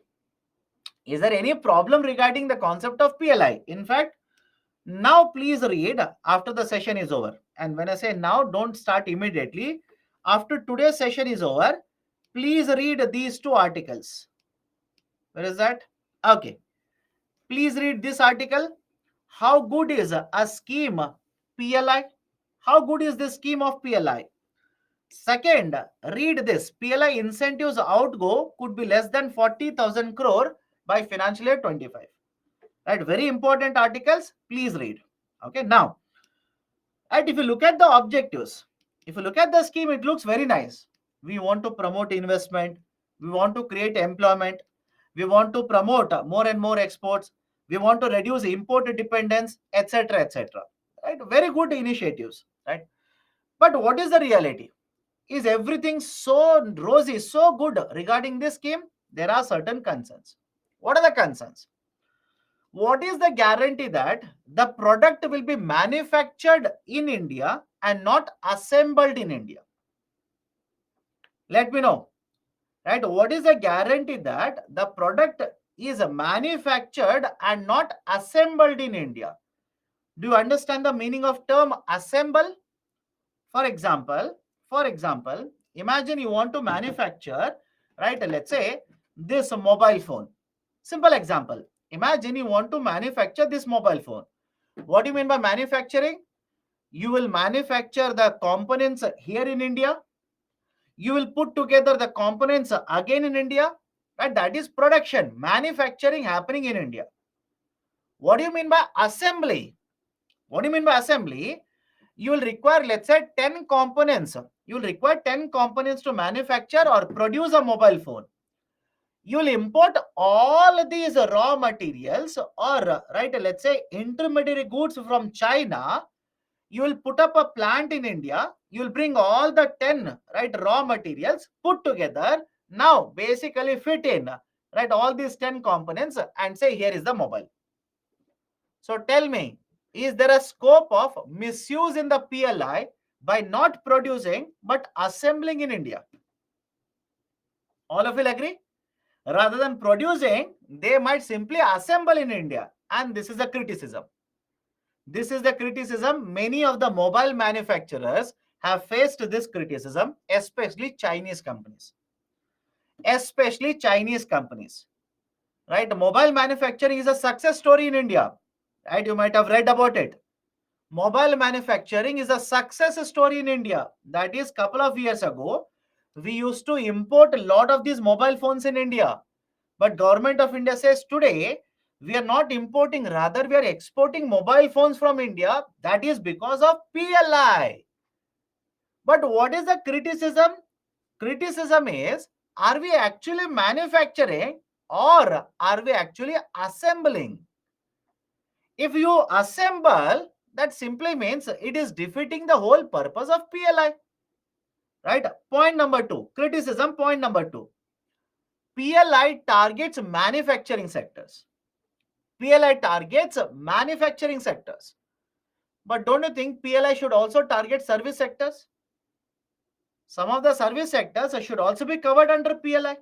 That is not being done as of now by Government of India. It is only targeting industries, manufacturing sector. Right? So third point, you say you want to promote investment in India. You want to promote more manufacture in India. In order to manufacture, let's say, this mobile phone, I will import more and more components from China. So do you think import dependence is increasing or decreasing? Tell me now. In order to, right, manufacture this mobile phone, right, that is, let's say, assemble mobile phone in India, I will import, right, more of these components of China. So your import dependence, is it increasing or is it decreasing? It is actually increasing. Right. So I hope you understand the concerns regarding PLI, the criticism regarding PLI. Generally, these are the criticisms which are levied against the scheme of PLI, production linked incentives. Done? Right. And that is the precise reason. Tell me now, those who have read newspapers, please tell me. Have you come across newspaper article where they are saying Union Cabinet is reviewing PLI scheme now? In the last week only it was there in the newspapers. Union Cabinet now it is reviewing the PLI scheme. Right? Because we want to find out what is actually happening. Are we able to get the benefit of the scheme or not? That is the argument now. Okay, done. So that is regarding PLI. Third one is interest equalization scheme, IES. Interest equalization scheme. The interest equalization scheme was announced as a part of Foreign Trade Policy 2015-2020. FTP simply stands for Foreign Trade Policy. So the idea of a IES, Interest Equalization Scheme, was announced as a part of Foreign Trade Policy 2015-2020. Point number 1. Do we have FTP 15 and 20 now? Having discussed earlier FTP, please tell me, do we have a Foreign Trade Policy of 2015 now? Are we implementing Foreign Trade Policy 2015? No. We have withdrawn Foreign Trade Policy 2015. We have a new Foreign Trade Policy. It means even this policy should have been withdrawn. Even the scheme should have been withdrawn. Government said no. That is specifically this is implemented by RBI. They said no, we will continue to implement interest equalization scheme. It was applicable only for a period of 5 years, but right now this has been extended till the end of financial year 24. Till the end of financial year 24, this has been extended. Now, what is basically the idea of interest equalization scheme? Let me explain it to you. Imagine here is a manufacturer. The manufacturer takes a loan. Let's say the rate of interest on the loan is 7% from the bank. The manufacturer is there. The manufacturer will take a loan of 7% from a bank. Now, what if I say, out of this 7% interest rate, Government of India will pay 3% rate of interest. Out of this 7%, government will pay 3% rate of interest.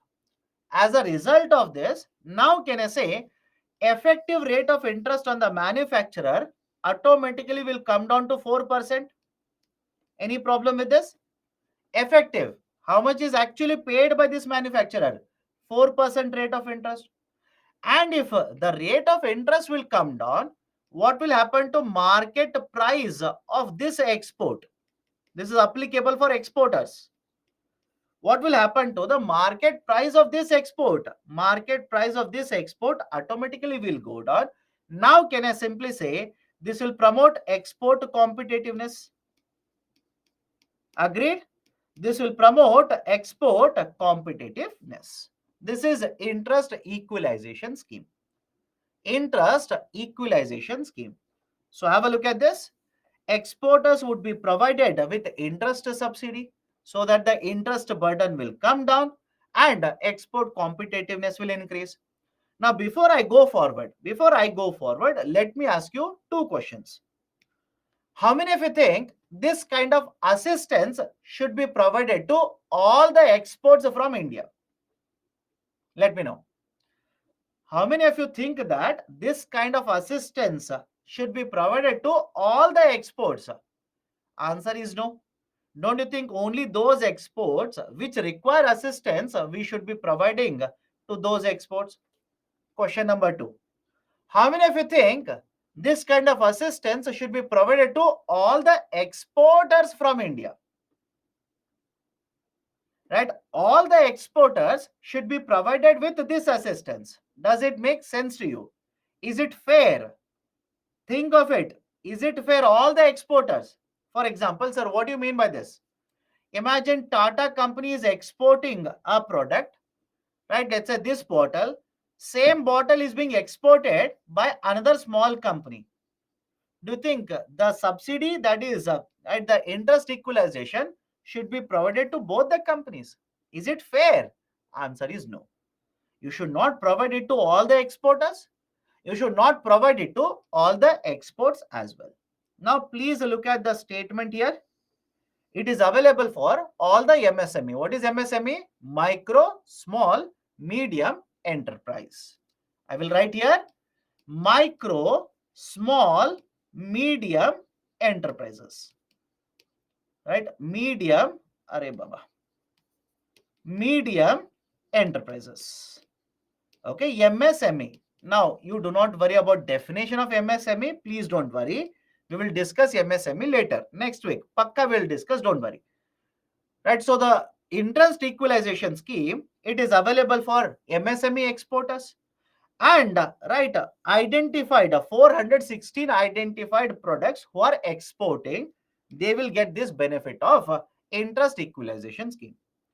Under this, the banks are given, right? I'm sorry, banks will give loans to exporters at a lower rate of interest and are paid the interest equalization by the government.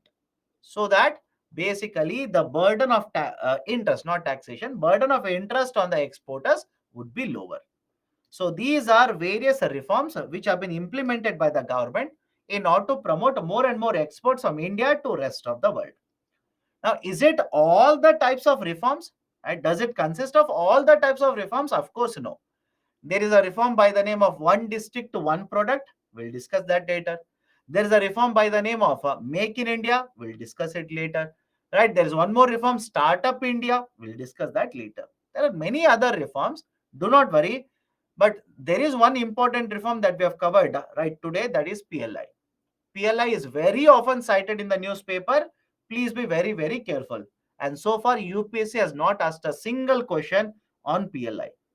Suddenly, they can ask you, right? Please don't get confused there. Okay. Now, any other question that you people have? Any question that you people have? Otherwise, we'll take a small break. Electric vehicles are also included under PLI. Electric vehicles, as far as I'm concerned, no, these are not under PLI, but ACC, right? Advanced Chemistry Cell, ACC are part of PLI. Electric vehicles are covered under FAME initiative.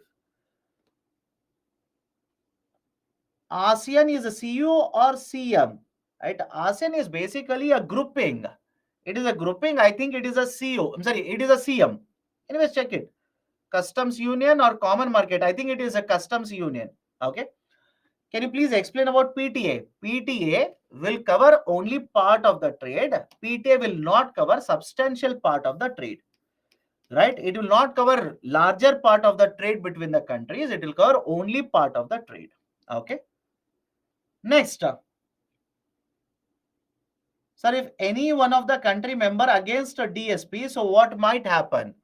Right? If any member country is against the findings of the report, nothing will happen because you cannot get negative consensus. You cannot get negative consensus, so nothing will happen. The report will be adopted by dispute settlement body. Okay, any other questions you people have? I've activated the call feature. If anybody has a question, please do let me know. ASEAN is not a common market, but it is a CO, right? Customs Union. Check it. Whatever the fact is, you take it up. Okay. Why India signed APT, Asia Pacific Trade Agreement? It has China and India. So please understand there are multiple reasons. There are multiple reasons, right? There are multiple reasons why India would keep on signing this kind of agreement. For example, if you're reading the recent current affairs, there is also one agreement where India wants to be a party, IPEF, Indo-Pacific Economic Federation, right? IPEF, a grouping Indo-Pacific countries, around 14 plus countries. India says, I will not be part of all the areas under IPF. There are four pillars of IPF. It will be part of three pillars. One of the pillar, it is not interested in joining. Okay. So there are multiple reasons. Shanwas, good evening. Please tell me what is the doubt. Good evening, sir. Yeah. Sir, I have one doubt with respect to WTO Yeah. that there is a lot of concern with respect to the provision of WTO. For example, lack of transparency. There is no exact definition of developing and developed countries. Hmm.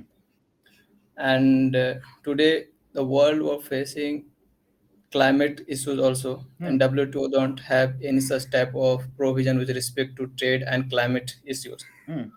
So, sir, if you write answer writing, then what is the way forward? What how to be write in with respect to suggestion of W2? You only have said no. WTO is ineffective because of right. It doesn't cover ecological or let's say environmentally right. Let's say sensitive areas that you will have to write.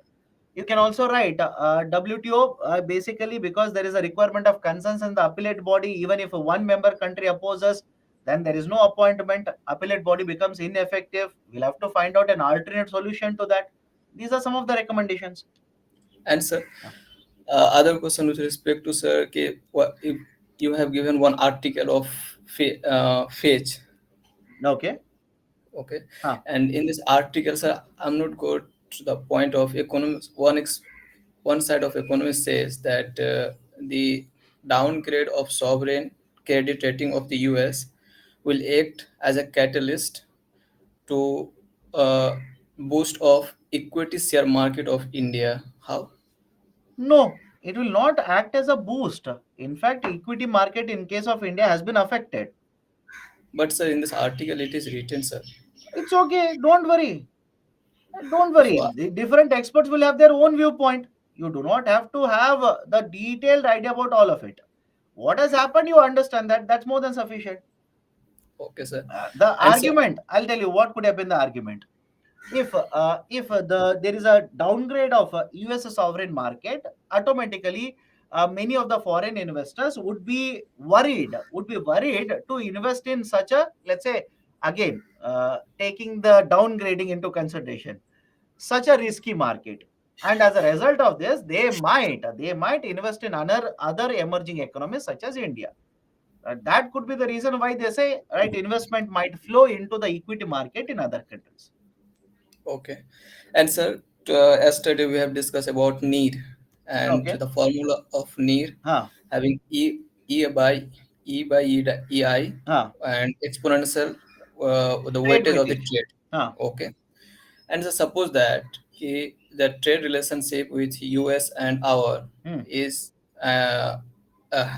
weightage has increased, and but rupee is not appreciated or not depreciated. Hmm. The rupee value is constant, Hmm. but trade weightage has increased. Hmm. If trade weightage will increase and rupee will constant, Hmm. rupee and dollar relations will constant. It means that near value will change. How? So You're.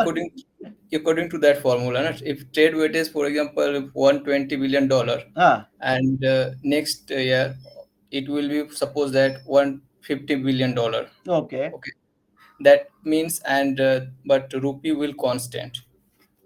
Uh, Okay. okay, But it means you tell the me. value of knee will change now. If Okay. value then how can you conclude that if knee value will change then rupee will appreciate or depreciate? Baba, it is not in the context of one currency. It is in the context of overall basket of currencies. You are taking only one currency against another currency. NIR does not talk about one currency against another currency. It is a basket of full currencies. For example, many of you, right, generally get confused with this, and I don't want to enter into all of it. Let's say euro value changes. Please tell me, will India and a European market trade, will it be affected or not? Yes, sir, it will affect. Yes, that is the reason I'm saying in case of NIR, do not worry about one currency against another currency. It is not one currency against another currency. It is one currency against a basket of currencies. So if rupee versus dollar value does not change, but rupee versus euro value changes, can that lead to overall value change of rupee? Of course, yes. Yes, Right. sir. That is the reason it is an index. Right. It is a basket of currency, not single currency. Okay. Okay, sir. Huh. And sir, another question is, sir, China is a more producer of rice. Okay. Okay, but despite they are more producer of rice, they are importing rice from India. Why? Yes. Right. Because their demand is Because of very high. hoarding. Because of hoarding is reason or No, no, no, no. quality. The demand for right. Please understand the demand for rice will be multiple reasons. For example, they import lot of broken rice from India because of poultry feed. Right, broken rice is also used for poultry feed or food processing purposes. So requirement, that is the demand for such quality rice, or let's say such a type of rice, will vary from one country to another country. That is the precise reason they'll keep on importing from India. And looking at this only, we have stopped export of broken rice from India. Okay, sir. Okay. Any other reason, sir? No, as far as I know, this is the reason. Okay, sir. Okay. Sir, hoarding can be a hoarding at an international market by the China. It can be a reason Countries to generally are counter not India. involved in hoarding. Private parties are involved in hoarding. Okay, sir. Countries, okay, we cannot say countries are hoarding. Countries will simply say for security purposes we are storing. Right. Okay. So private sector generally we associate hoarding with private sector. Okay, sir. Okay. And sir, I want to know about one way forward with respect to Indian policy, Hmm. foreign policy of 23. As per this policy of foreign trade of 23, our one of the objective is internationalization of the rupee, Okay. and other side, Hmm. uh, our challenges is more liberal. We need to more liberalize the capital account, as you have said in class that full convertibility is needed in capital account. Hmm. So, sir, any step has government taken or not to Right. to start the convertibility of full capital account? Okay. Whenever you talk about convertibility, RBI governor says capital account convertibility is a process, not an event. Others, please pitch in now. Can you understand the statement? RBI governor says capital account convertibility is a process, not an event. Yes, sir. Meaning what? It simply means you It cannot will take time. do capital account convertibility suddenly. It will take time period. It will take various measures, various policies to have a complete capital account convertibility. In that context, right, when I take up FDI and FPI, I'll give you one reform that has been implemented by RBI, which is slightly moving towards a concept of capital account convertibility. So various measures are being taken, but it will not be done instantaneously. It will take a longer time period. Okay, Okay, sir. done. Thank you, sir. Right. Thank you so much. Okay, anybody else has a doubt? Please do let me know. Anybody else has a doubt? How 100 negative consensus can ever be achieved? A country which will win case always go for accepting the report. That's the reason I said it's not possible to have a complete, right, a negative consensus in a DSB to reject a report. To reject a report, I repeat, to reject a report, you require negative consensus. To accept, you don't require, because in acceptance, one or the other country will always be opposing the report, right? So to accept it, you do not require consensus, right? It will be by default accepted unless there's a negative consensus. Okay.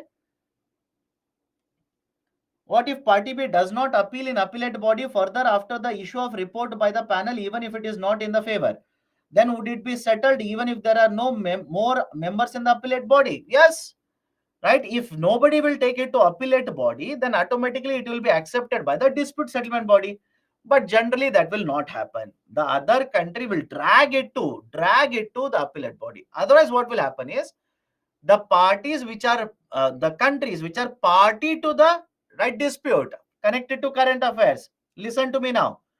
The countries which are party to the right dispute, can they come together and withdraw the dispute? Let me know, have you come across this right news in the newspaper? I'll repeat the statement. Rather than dragging it to appellate body or appealing it at appellate body, imagine there are two countries which are right, one is opposing party or one is a complainant and the other one is the right other country against whom the complaint has been filed. So can both the countries come to a agreement, withdraw the dispute from the WTO? Can it happen? Has anybody come across the newspaper article regarding this? If you have not come across, then you are not reading current affairs. Why? India USA. Read it now. Please check it in the Google. Read it now. When India, right, very recently the Prime Minister of India visited USA, one of the points that they come to an agreement, one of the point they agreed to was very simply that there are six disputes where these two countries are party. Very simple. There are six disputes where these two countries are a party to this, right? One country has filed a complaint against another country. That's a dispute. So India and USA agreed that these six disputes will be withdrawn by this grouping. If you don't trust me, please check it in the Google. You will come to know. So even without going to appellate body, can we withdraw the dispute? Again, answer is yes. That can also be done. Okay, done. Can we go forward? Can we go forward? Vivek, please pick up the call. Good evening, sir. Good evening. Sir, you said about that we need to practice trade agreements with reference to various countries, not with China. Yeah. Yes. So, Again, again, before you go forward, what I would simply say, rather than using, right, I will only correct my statement. If India has to sign an agreement with China, India has to consider a lot of things, sign it very carefully. Now, ask me your okay, question. except China taking as Ah, an option, mhm. what all countries would be an alternative like UK, Japan, and Russia? With Japan, we have an agreement. With Korea, we have an agreement. With Australia, we have an agreement. With UAE, we have agreement. We have around 18 to 19 agreements. But please understand, with larger economies, right? I've given you examples for all of them. With UK, we do not have a free trade agreement. With USA, we do not have a free trade agreement. Because if you look at the ranking, tell me, if you look at the ranking, above India or just around India, these are the economies which are present or not. Ranking in terms of GDP. National income is important. Ranking in terms of Yes, sir. GDP. Surrounding India's ranking, these are the economies. Yes, sir. So you will have to target these countries. You will have to enter into free trade agreements with these countries. You can have 100 free trade agreements with smaller countries with a GDP of, right, let's say 5 billion, 10 billion, 30 billion. Rather than that, have a free trade agreement with USA, which has a GDP of, let's say, 30 billion, sorry, $30 trillion. That will provide us more benefit. That was the point I was making. Yes. Okay. Huh. And so, if any country like India is not having a good economic tie-ups with USA, so Okay. what all steps could be taken to normalize the situation?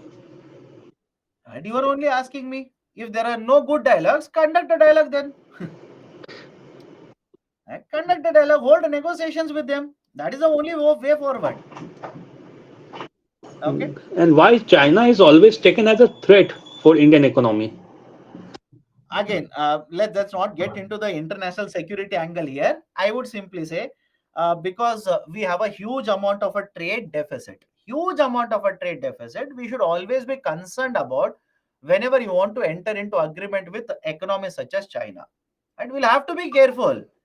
Otherwise, right, the amount of goods they'll be exporting to India will be very, very high. It will basically, I don't want to use the term, but anyways, it might basically end up destroying domestic Yeah. manufacturing. Okay. So in that Okay. light, sir, should we provide additional incentive to our domestic manufacturers? Are we not doing it? No, no, sir. Tell me what are Additional, we, along with the present situation. but you will have to think from the other angle also, no? Right? How many incentives can you keep on providing? How many incentives can you keep on providing? What about fiscal deficit, right? As well as right the revenue deficit for government of India. Right? You'll have to keep an eye on even this angle. Just in order to keep on promoting manufacturing, I cannot keep on giving incentives. In that case, what about the deficits of government of India? Point number one. Point number two, till perpetuity, can you keep on giving incentives, subsidies for manufacturing sector? Perhaps no, Is it no, feasible? sir. You No, sir. cannot It keep on doesn't doing it. seem. Huh. That is the reason, again, I'll connect it to current Yeah, affairs. Have you read about FAME yeah, initiatives? In case of FAME, we have reduced the amount of subsidy now. yeah. It Right? We already recently have was reduced the there in amount of news. subsidy. Yes. Okay. Yes, sir. Done? Thank you, sir. Okay. Thank you. Okay. Anybody else has a question? Otherwise, we can take a break now. Anybody else wants to ask a question to me? Has a doubt? Please do let me know. Is CBAM discriminated to developing countries? Is this acceptable under WTO principles? There is a lot of confusion regarding this. Right, cross-border adjustment mechanism. Right, that is regarding sorry, carbon tax. Right, the one which has been proposed by European Union. There is a lot of confusion. You'll have to wait and see what is the final outcome. Will countries go to WTO? In that case, what will be their argument? If not, what will be the argument? Right, we'll have to wait and see for that. Okay, any other doubts? Okay, done. So let's take a small break now. Let's take a short break. I'll restart the discussion at 4:37. We'll take a long break after that. Don't worry. Let's restart the discussion at 4:37. Okay, take a break.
Okay, am I audible? Let me know. Am I audible? Good evening, by the way. Can we start? Can we start now? Right, so we are done with this chapter. Right, questions are there. We'll take it up. Last session, we'll take up the questions. From financial market, questions are there. From international trade, around 4 to 5 questions are there. We'll take all of them in the last session. That is in the third session. Okay. Now, let me start with a new chapter. Let me start with a new chapter, subsidies. Okay, important chapter for UPSC. Let me have a discussion regarding subsidies now. Now, what we'll be discussing under the concept of subsidies. And before we start, I've checked many books. None of the books have a separate chapter on subsidies. I repeat, none of the books actually have a separate chapter on subsidies. That's a reason. Please listen to the lecture very carefully. And I'll be discussing a lot of current affairs now, right, regarding the concept of subsidies. Listen.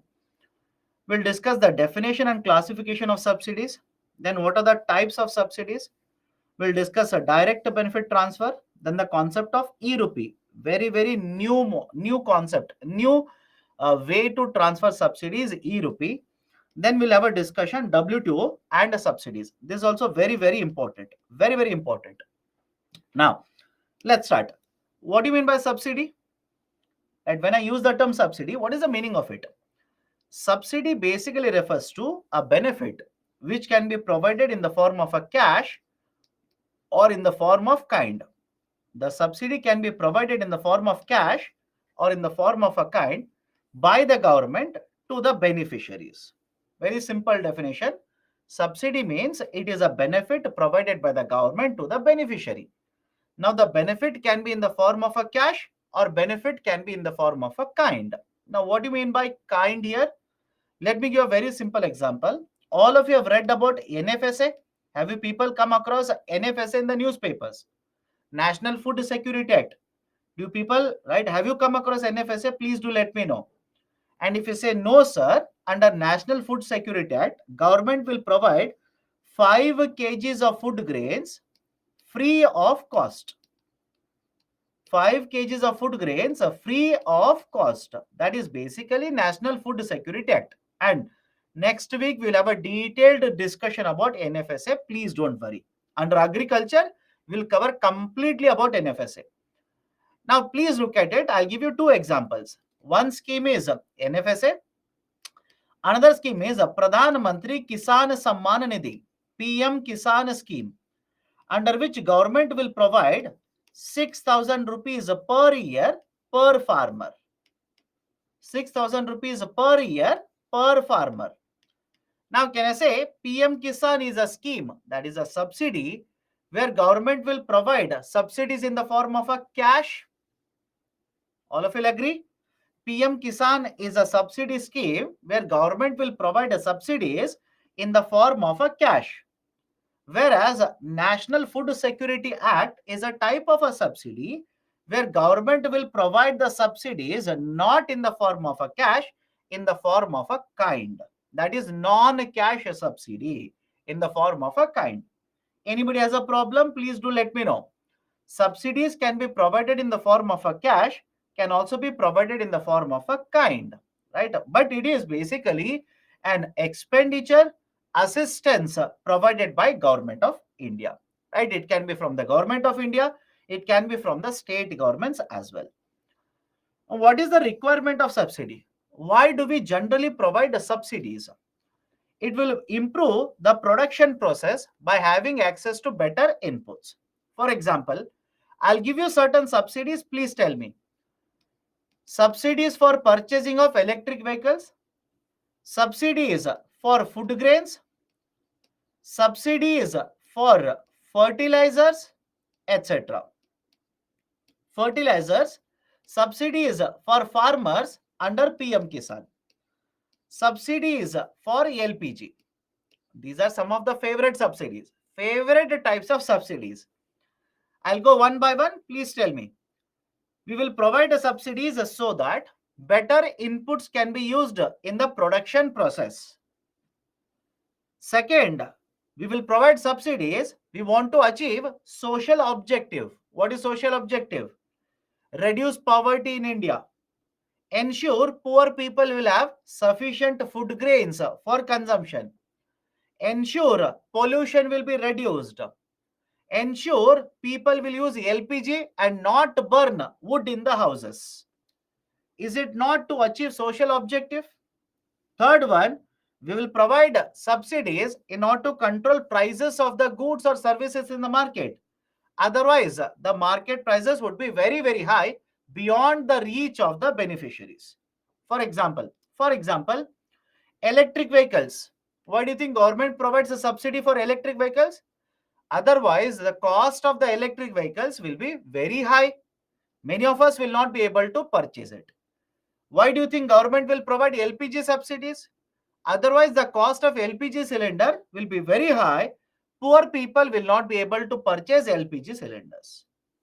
Export promotion. Promotion of the exports is also one of the objectives to provide incentives in the form of subsidies. So these are certain reasons why subsidies are provided.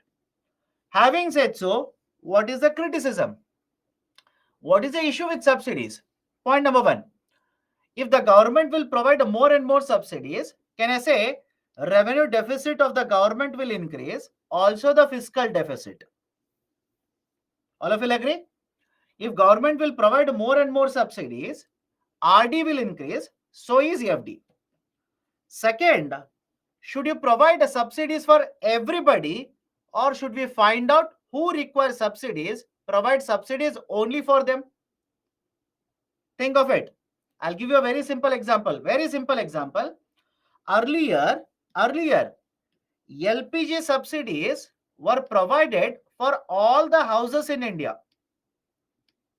Understand this carefully. Earlier, LPG subsidies were given to all the houses. Every house would get LPG subsidy. Can I call this as a universal subsidy? Let me know. Can I call this a type of a subsidy as universal subsidy? Universal means everybody will get these subsidies. But now government of India says, no, I will not give LPG subsidy to everyone. What I will do is, if there is a house, imagine there is a house which will earn income of more than 10 lakh rupees per annum. Imagine there is a house which is earning income more than 10 lakh rupees. This house, I will not give LPG subsidy. I will withdraw LPG subsidy, let them pay higher prices to purchase LPG subsidy. And I will provide LPG subsidies to poor houses. I will provide subsidies for houses which cannot have sufficient amount of income. Now, please understand, don't you think this is a better way to provide subsidies? Compared to earlier system, is it not a better way to provide subsidies? Now, if I am finding out only the poor houses, if I identify poor houses and provide subsidies to poor houses, can I call this as a targeted subsidy? Let me know. Can I call this as a targeted subsidy?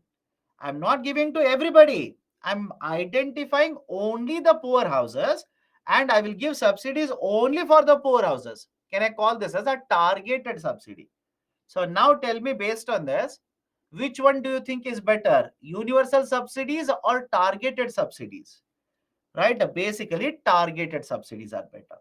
Targeted subsidies. I'll give you one more example regarding this only. Food grains. Food grains.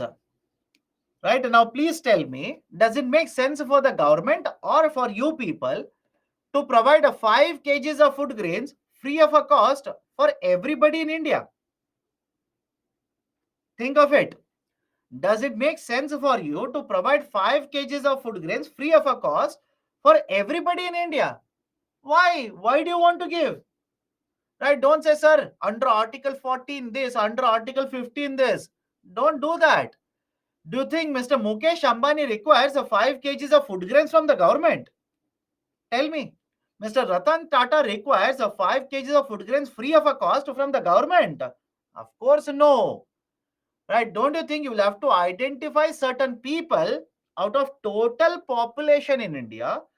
target only these people, provide subsidies, that is free food grains only for these people. That is basically the concept of targeted subsidies. Right now, don't you think even public distribution system that we have, where food grains are given, public distribution system, we have targeted public distribution system. I hope you understand, targeted public distribution system. Right, so some of the subsidies are universal in nature, some of the subsidies are targeted in nature. But please understand, whenever you provide universal subsidies, expenditure would be higher. There could be a problem of misuse of these subsidies. These kind of subsidies might lead to misuse in the economy. How? Let me give a very simple example. We have fertilizer subsidies. We have fertilizer subsidies. All the farmers, I repeat, all the farmers will get fertilizer subsidy.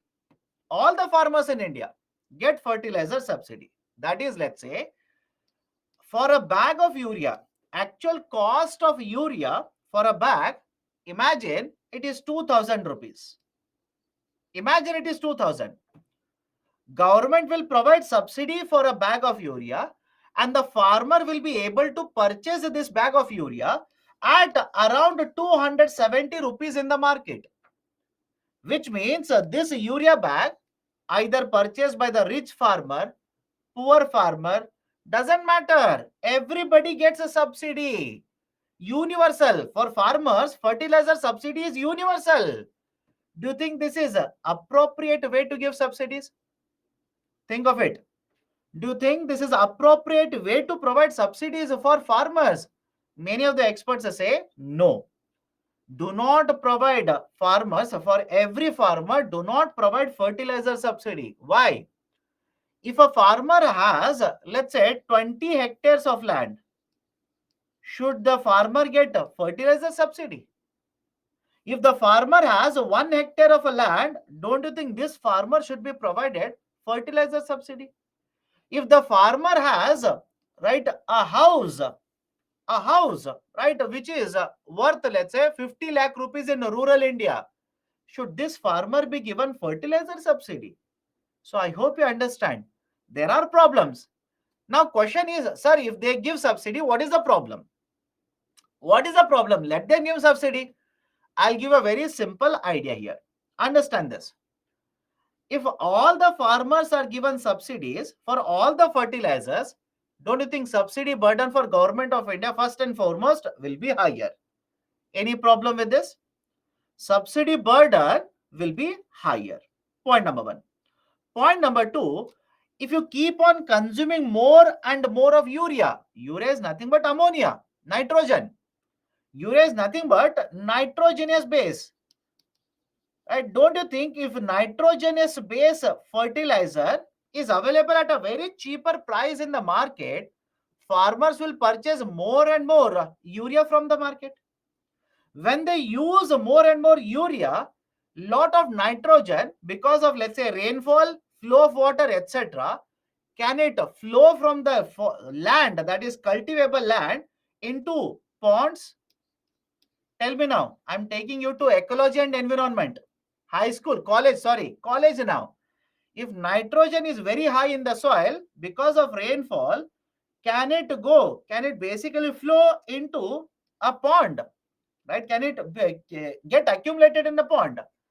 And when this will get accumulated, nitrogen increases in the pond. Have you come across eutrophication? Right? Can it lead to eutrophication? Right? That will happen in the pond. Eutrophication means algal growth will be very high. Right? No other plants will grow. Whole ecosystem will be destroyed. Right? Whole ecosystem of pond will be destroyed. If you have understood, good. If not, don't worry. When you study ecology and environment, I'm pretty sure you'll come across nitrogen related, right? The pollution related to nitrogen, right? What will happen if there is a very high amount of nitrogen? What will happen? You'll come across algal blooming. You'll come across, right, eutrophication, etc. So don't you think this will create problems? This will create problems in the economy. I'll give you one more example. I'll give you one more example. In many of the states, right, whenever it is supplied for agriculture sector, electricity is provided free of a cost. Correct?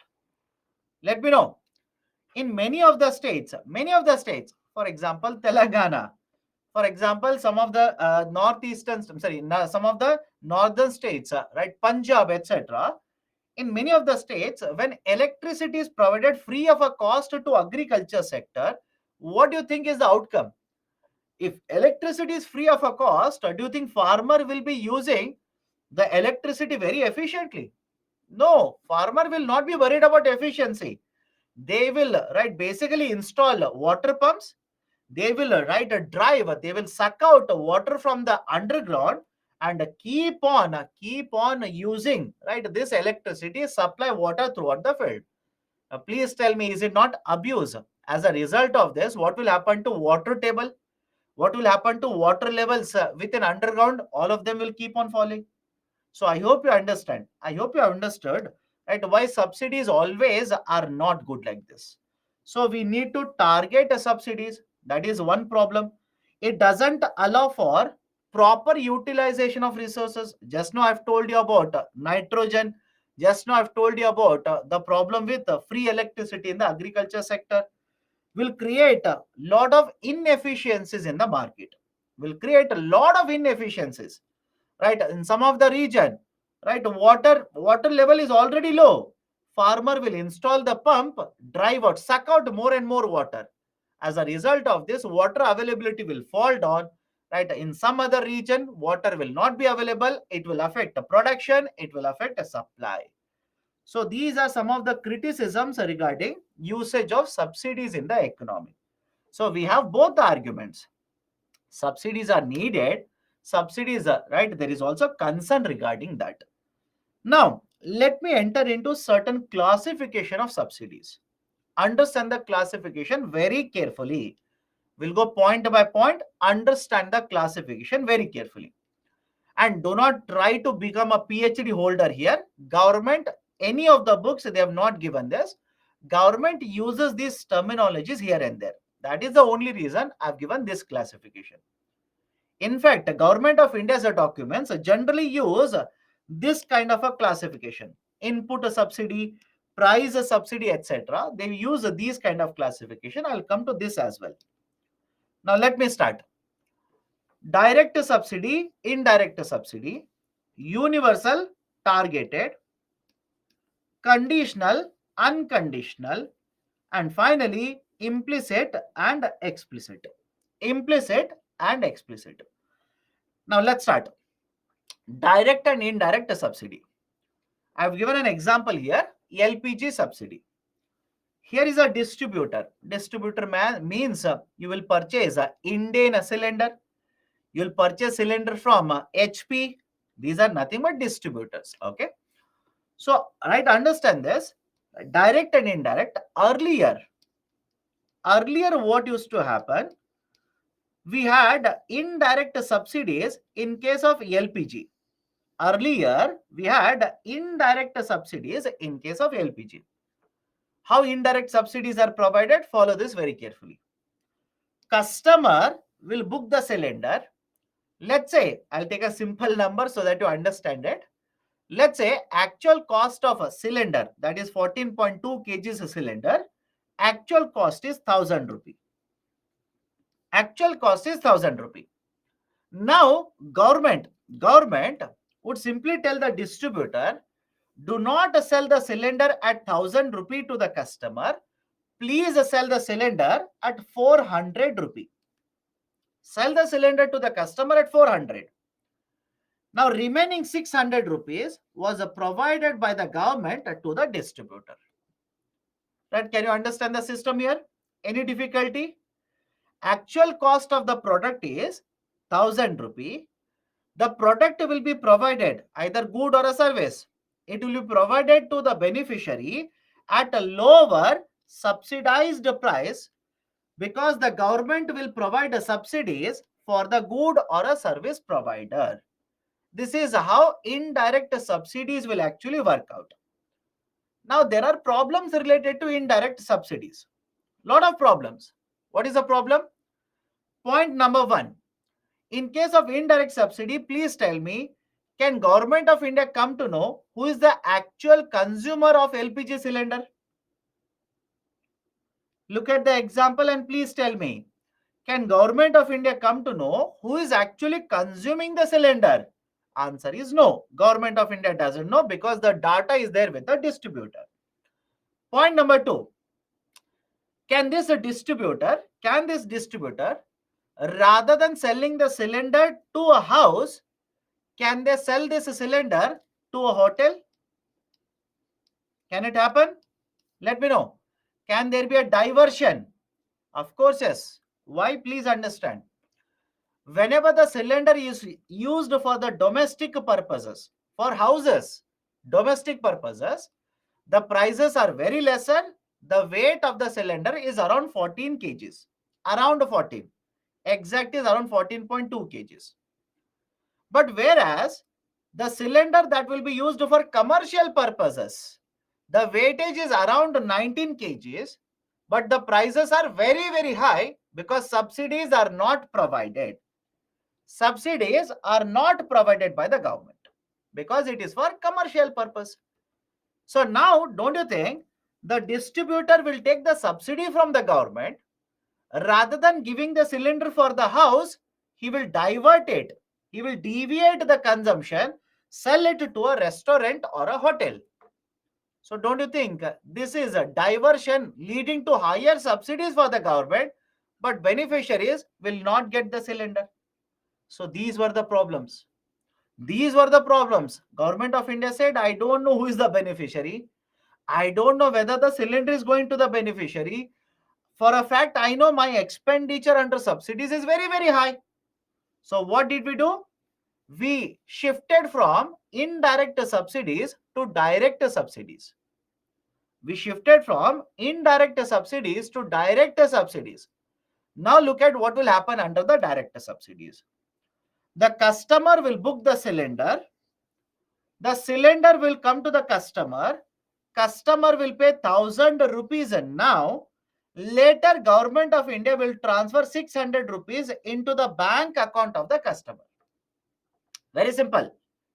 Right? The customer will book the cylinder. Customer will pay for the cylinder 1000 rupee. And the government will now transfer 600 rupees into the bank account of the customer.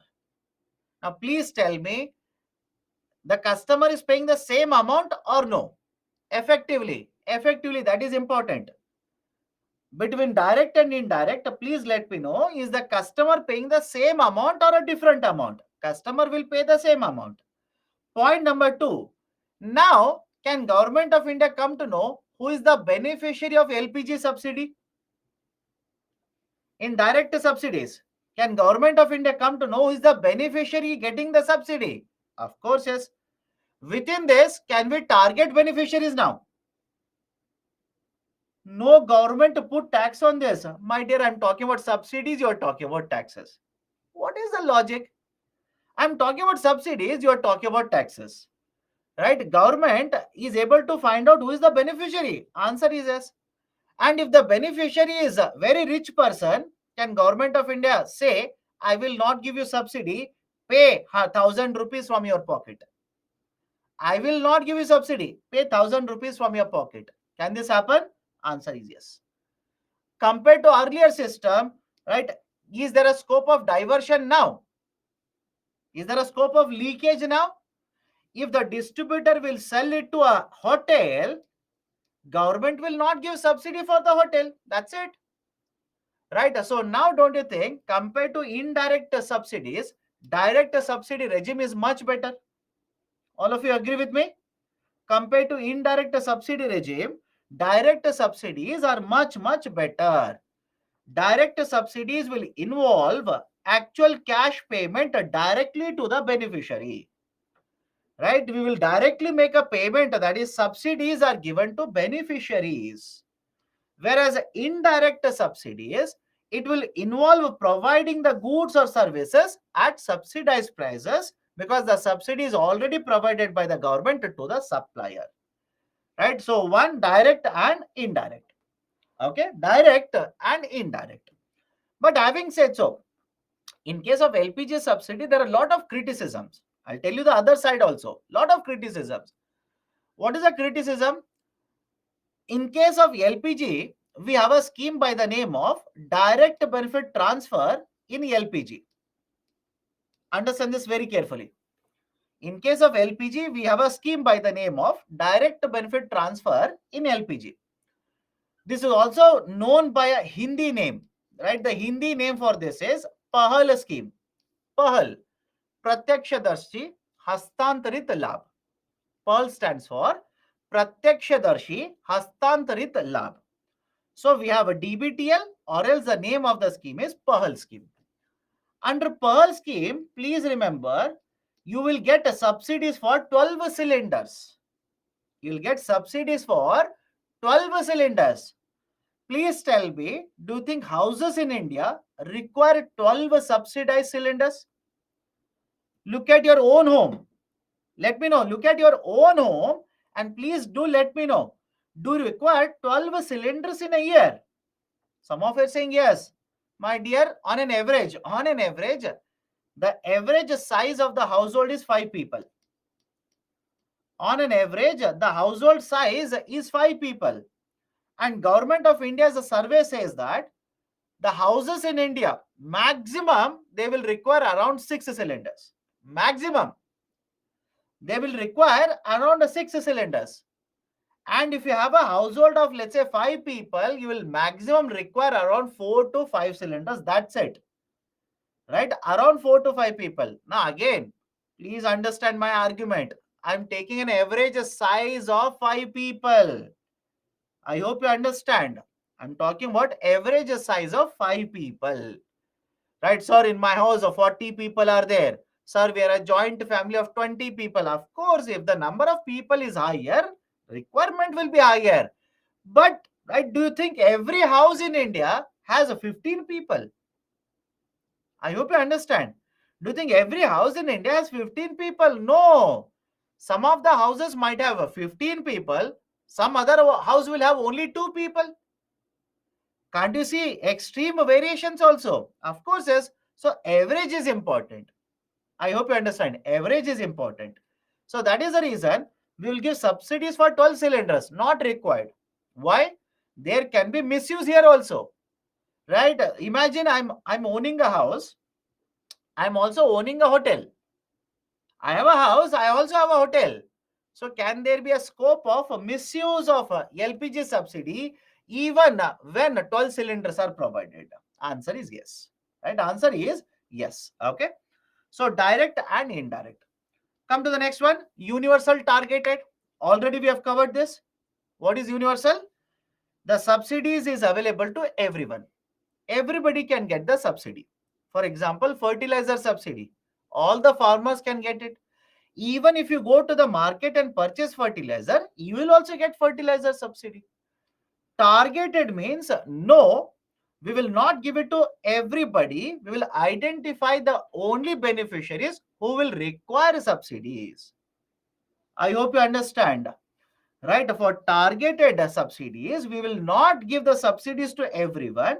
We will identify certain beneficiaries who require the subsidies and will transfer the subsidies only for such beneficiaries. Sir, any example?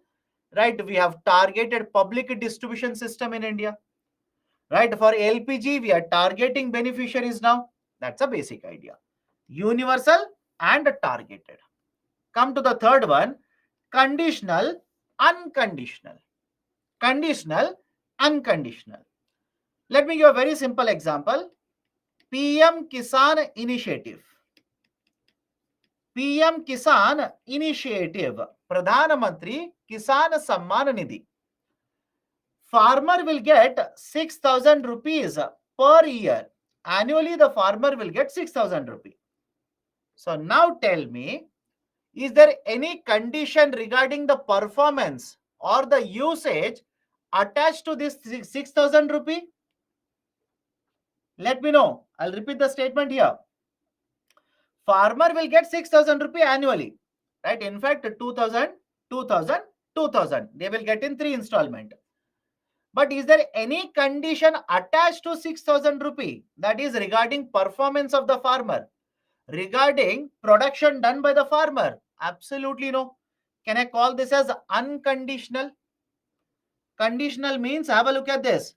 Condition means the subsidies that are provided, it is connected to certain conditions such as performance or the behavior of the beneficiary. In this example, no performance requirement, right? It's not that you will have to work 9 hours every day, only then government will give you 6,000 rupees. Absolutely no. It's not that you will have to produce only rice, then government will give you 6,000. Absolutely no. Can I say this is unconditional? But on the other side, I will give you one more example. FAME initiative.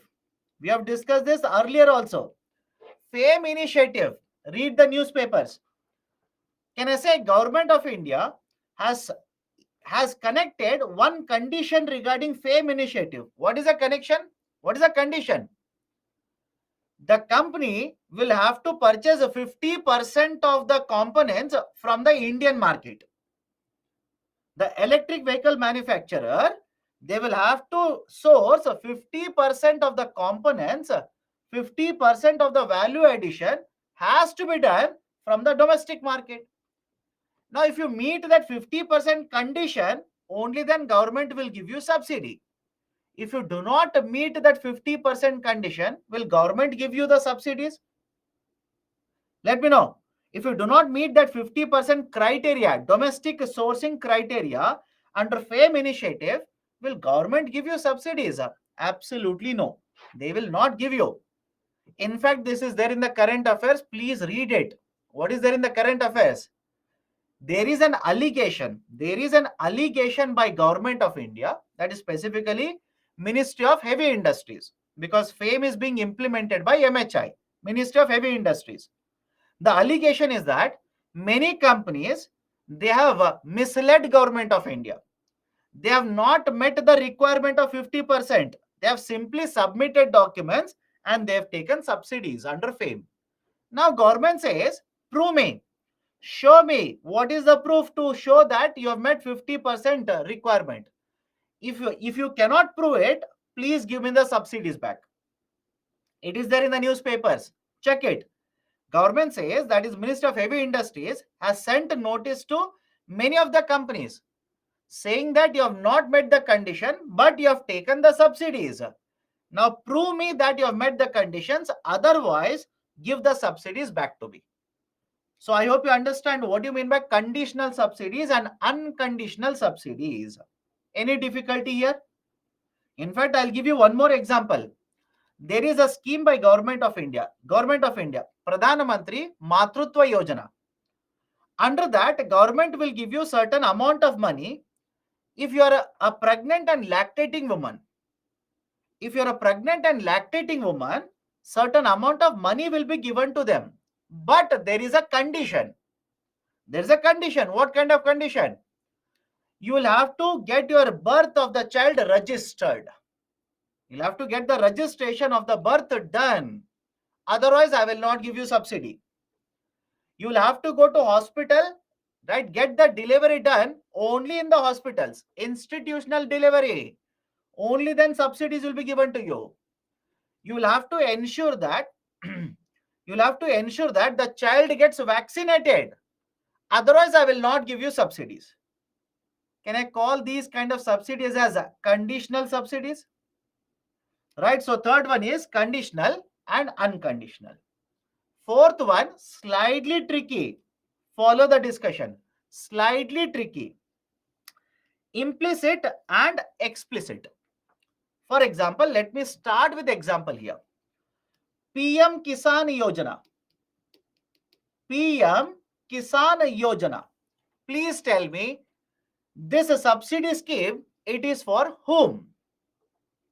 Let me see. The PM Kisan Yojana, this scheme, the subsidy is given for whom? All of you will agree? there is identification of a beneficiary. Who is the beneficiary? Farmers. Who is the beneficiary? Farmers. Clearly government says these are my beneficiaries. On the other side, I'll give you one more example. Take the example of railways. Government provides a lot of subsidies through railways. How? Right? How does government provide subsidies in railways? If the ticket price is 6 rupees, government will not collect 6 rupees from you. Government will collect 4 rupees from you. Simple idea. If the actual ticket price is 6 rupees, government will not collect 6. Government in fact will collect 4 rupees from you. Can I call this as a type of a subsidy? Let me know. Can I call this as a type of subsidy only? Right? Rather than collecting 6 rupee, they will collect 4 rupee. It is as good as saying they will collect 6 and give you 2 rupees back. So it is a type of subsidy. But now tell me, does Government of India identify who is the beneficiary for this kind of subsidy? Let me know. Is Government of India saying only poor people will have to purchase the ticket? Does Government of India say? Mr. Mukesh Ambani will not be allowed to purchase this ticket? Does Government of India say? Absolutely no. Now can I say in this example, can I say government has not identified beneficiaries? It can be availed by anyone. But government is providing subsidies by controlling prices. Correct? Government is providing subsidies by controlling the supply, by controlling the prices. Any difficulty? In one example, government knows who is the beneficiary. They will know the beneficiary. They will give the subsidies to those beneficiaries. In another type of a subsidy, government is not targeting any beneficiaries. Government doesn't say ticket prices, right? It is only for poor people. Ticket prices is not for rich people. No, government doesn't say that. For example, today, can you purchase a general class ticket in railways? Please do let me know. Can you go to the railways and purchase a general class ticket? Of course, yes. Can I purchase a general class ticket? Of course, yes. Can Mr. Mukesh Ambani purchase a general class ticket? Again, answer is yes. So government is providing subsidies without any focus on the beneficiaries. They are not targeting any specific beneficiary, but they are controlling the prices. By controlling the prices, they are able to provide subsidies. Such subsidies are called as implicit subsidies. Such subsidies are referred to as implicit subsidies, and this subsidy is referred to as explicit subsidy. Right? This is called as an explicit subsidy. The other one is called as implicit. So have a look at this. In case of implicit, the government will control the supply, also control the prices, thereby ensuring subsidies are given. Whereas in case of explicit, government clearly states for whom the subsidies are supplied or given. This is one more classification of implicit and explicit. Okay. So these are different classification, but government mainly, and even in the books mainly, you will come across these kinds of subsidies. Right? Very simple. Point number one, or subsidy. Point number one, input subsidy. Right? Let me start with a very simple example. Can I say fertilizer is an input in agriculture sector? Let me know. Can I say fertilizer is an input in the agriculture sector? Seed is an input in the agriculture sector? Of course, yes. Water, that is irrigation, it is an input in the agriculture sector. So have a look at this. If government will provide subsidies on the inputs, very, very simple. If government will provide subsidies on the inputs, These are called as input subsidies. Any problem with the point number 1? If government will provide subsidies on the inputs, that is basically, right, that is a input subsidy. Second one, price subsidy. Second one, price subsidy. Price subsidy, simple logic. Please understand this carefully. Government will provide food grains free of a cost. Free of a cost to customers. That is beneficiaries. Do you remember this?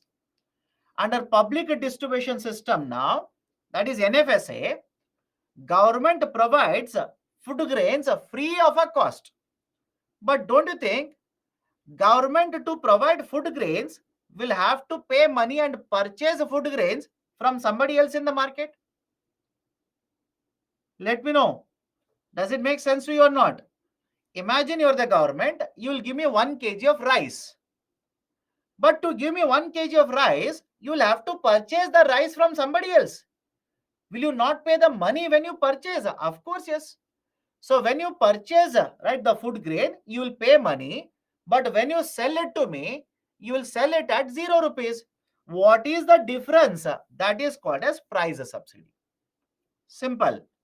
What is the difference? That is called as price subsidy. That is the difference between the price at which government will purchase and the price at which government will sell. Right? The difference between that, assuming selling price is lesser than the purchasing price, that is called as price subsidy. Right? That is the second one. Third one, export subsidy. Please tell me, I'll give you only one term. Tell me whether that is export subsidy or not. MEIS. MEIS, merchandise exports from India scheme. Is it export subsidy or not? And finally, infrastructure subsidy. Infrastructure. For example, you want to construct a warehouse. In fact, there are schemes. I'll tell you the name. Just have patience. You want to construct a warehouse in agriculture sector. Government will give you subsidy for it. Can I call this as infrastructure subsidy? You want to purchase a drones and promote the usage of drones in the agriculture sector. Drones is part of infrastructure only. Government will provide subsidies for this also. Can I call it as an infrastructure subsidy? So of course, yes. So there are schemes by the name of SMAM, Submission on Agriculture Mechanization, where for promotion of drone technology, government will provide subsidies. There's a scheme by the name of Agriculture Infrastructure Fund, where for construction of warehousing, government will give subsidy. So whenever government will provide subsidies for the development of infrastructure, I'll simply call this as infrastructure subsidies. Done. So these are the various classifications. If there are any doubts, please do let me know. Otherwise, we can take a break. Please clear the point how subsidy is provided by controlling supply. My dear, who is controlling the supply of railway services in India? Let me know. Who is controlling the supply of railway services in India? Government of India. It is Government of India through Ministry of Railways.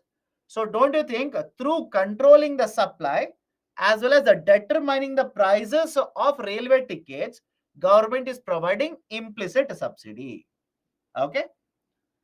Difference between targeted universal and implicit explicit, my dear, please understand.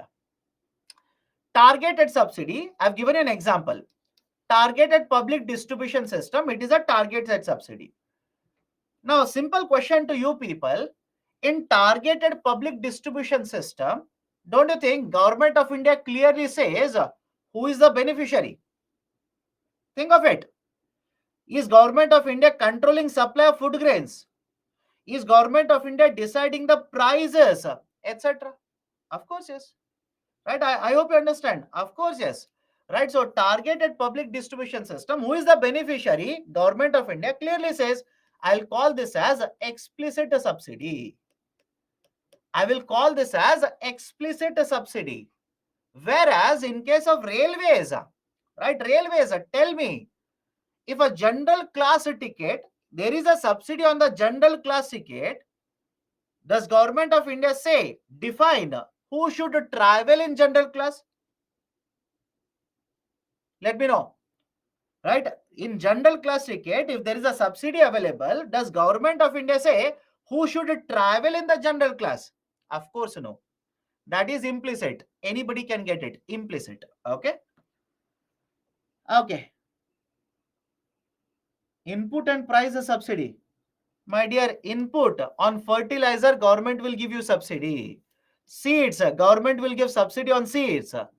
Irrigation, government will give you subsidy on electricity. That is the input subsidy.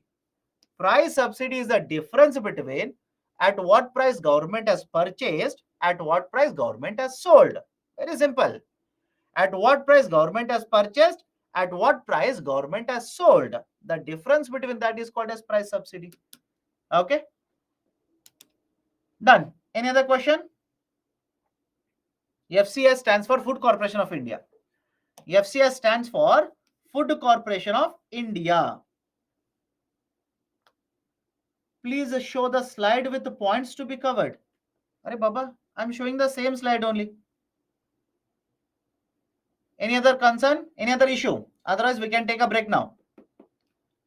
Any other doubt? Is RODTP subsidy? Government of India doesn't say it as a subsidy. It says government is remitting back the taxes.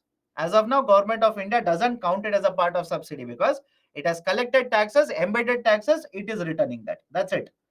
Hospital should be private or government? In what context? You are talking about rural India. In case of rural India, we'll get private hospitals. PDS is public distribution system. Pregnant lady example is conditional or unconditional. You tell me. Government says you want to get subsidy. Please get the birth of the child registered. Right? Please have institutional delivery. Please get the child vaccinated. Only then I will give you subsidy. Now you tell me, is it right? Is it conditional or unconditional? You tell me, my dear. Okay. Done. So let's take a break then. Let's take a break. We will continue the discussion at 5:55. We'll continue the discussion again at 5:55. Take a break. Okay, take a break.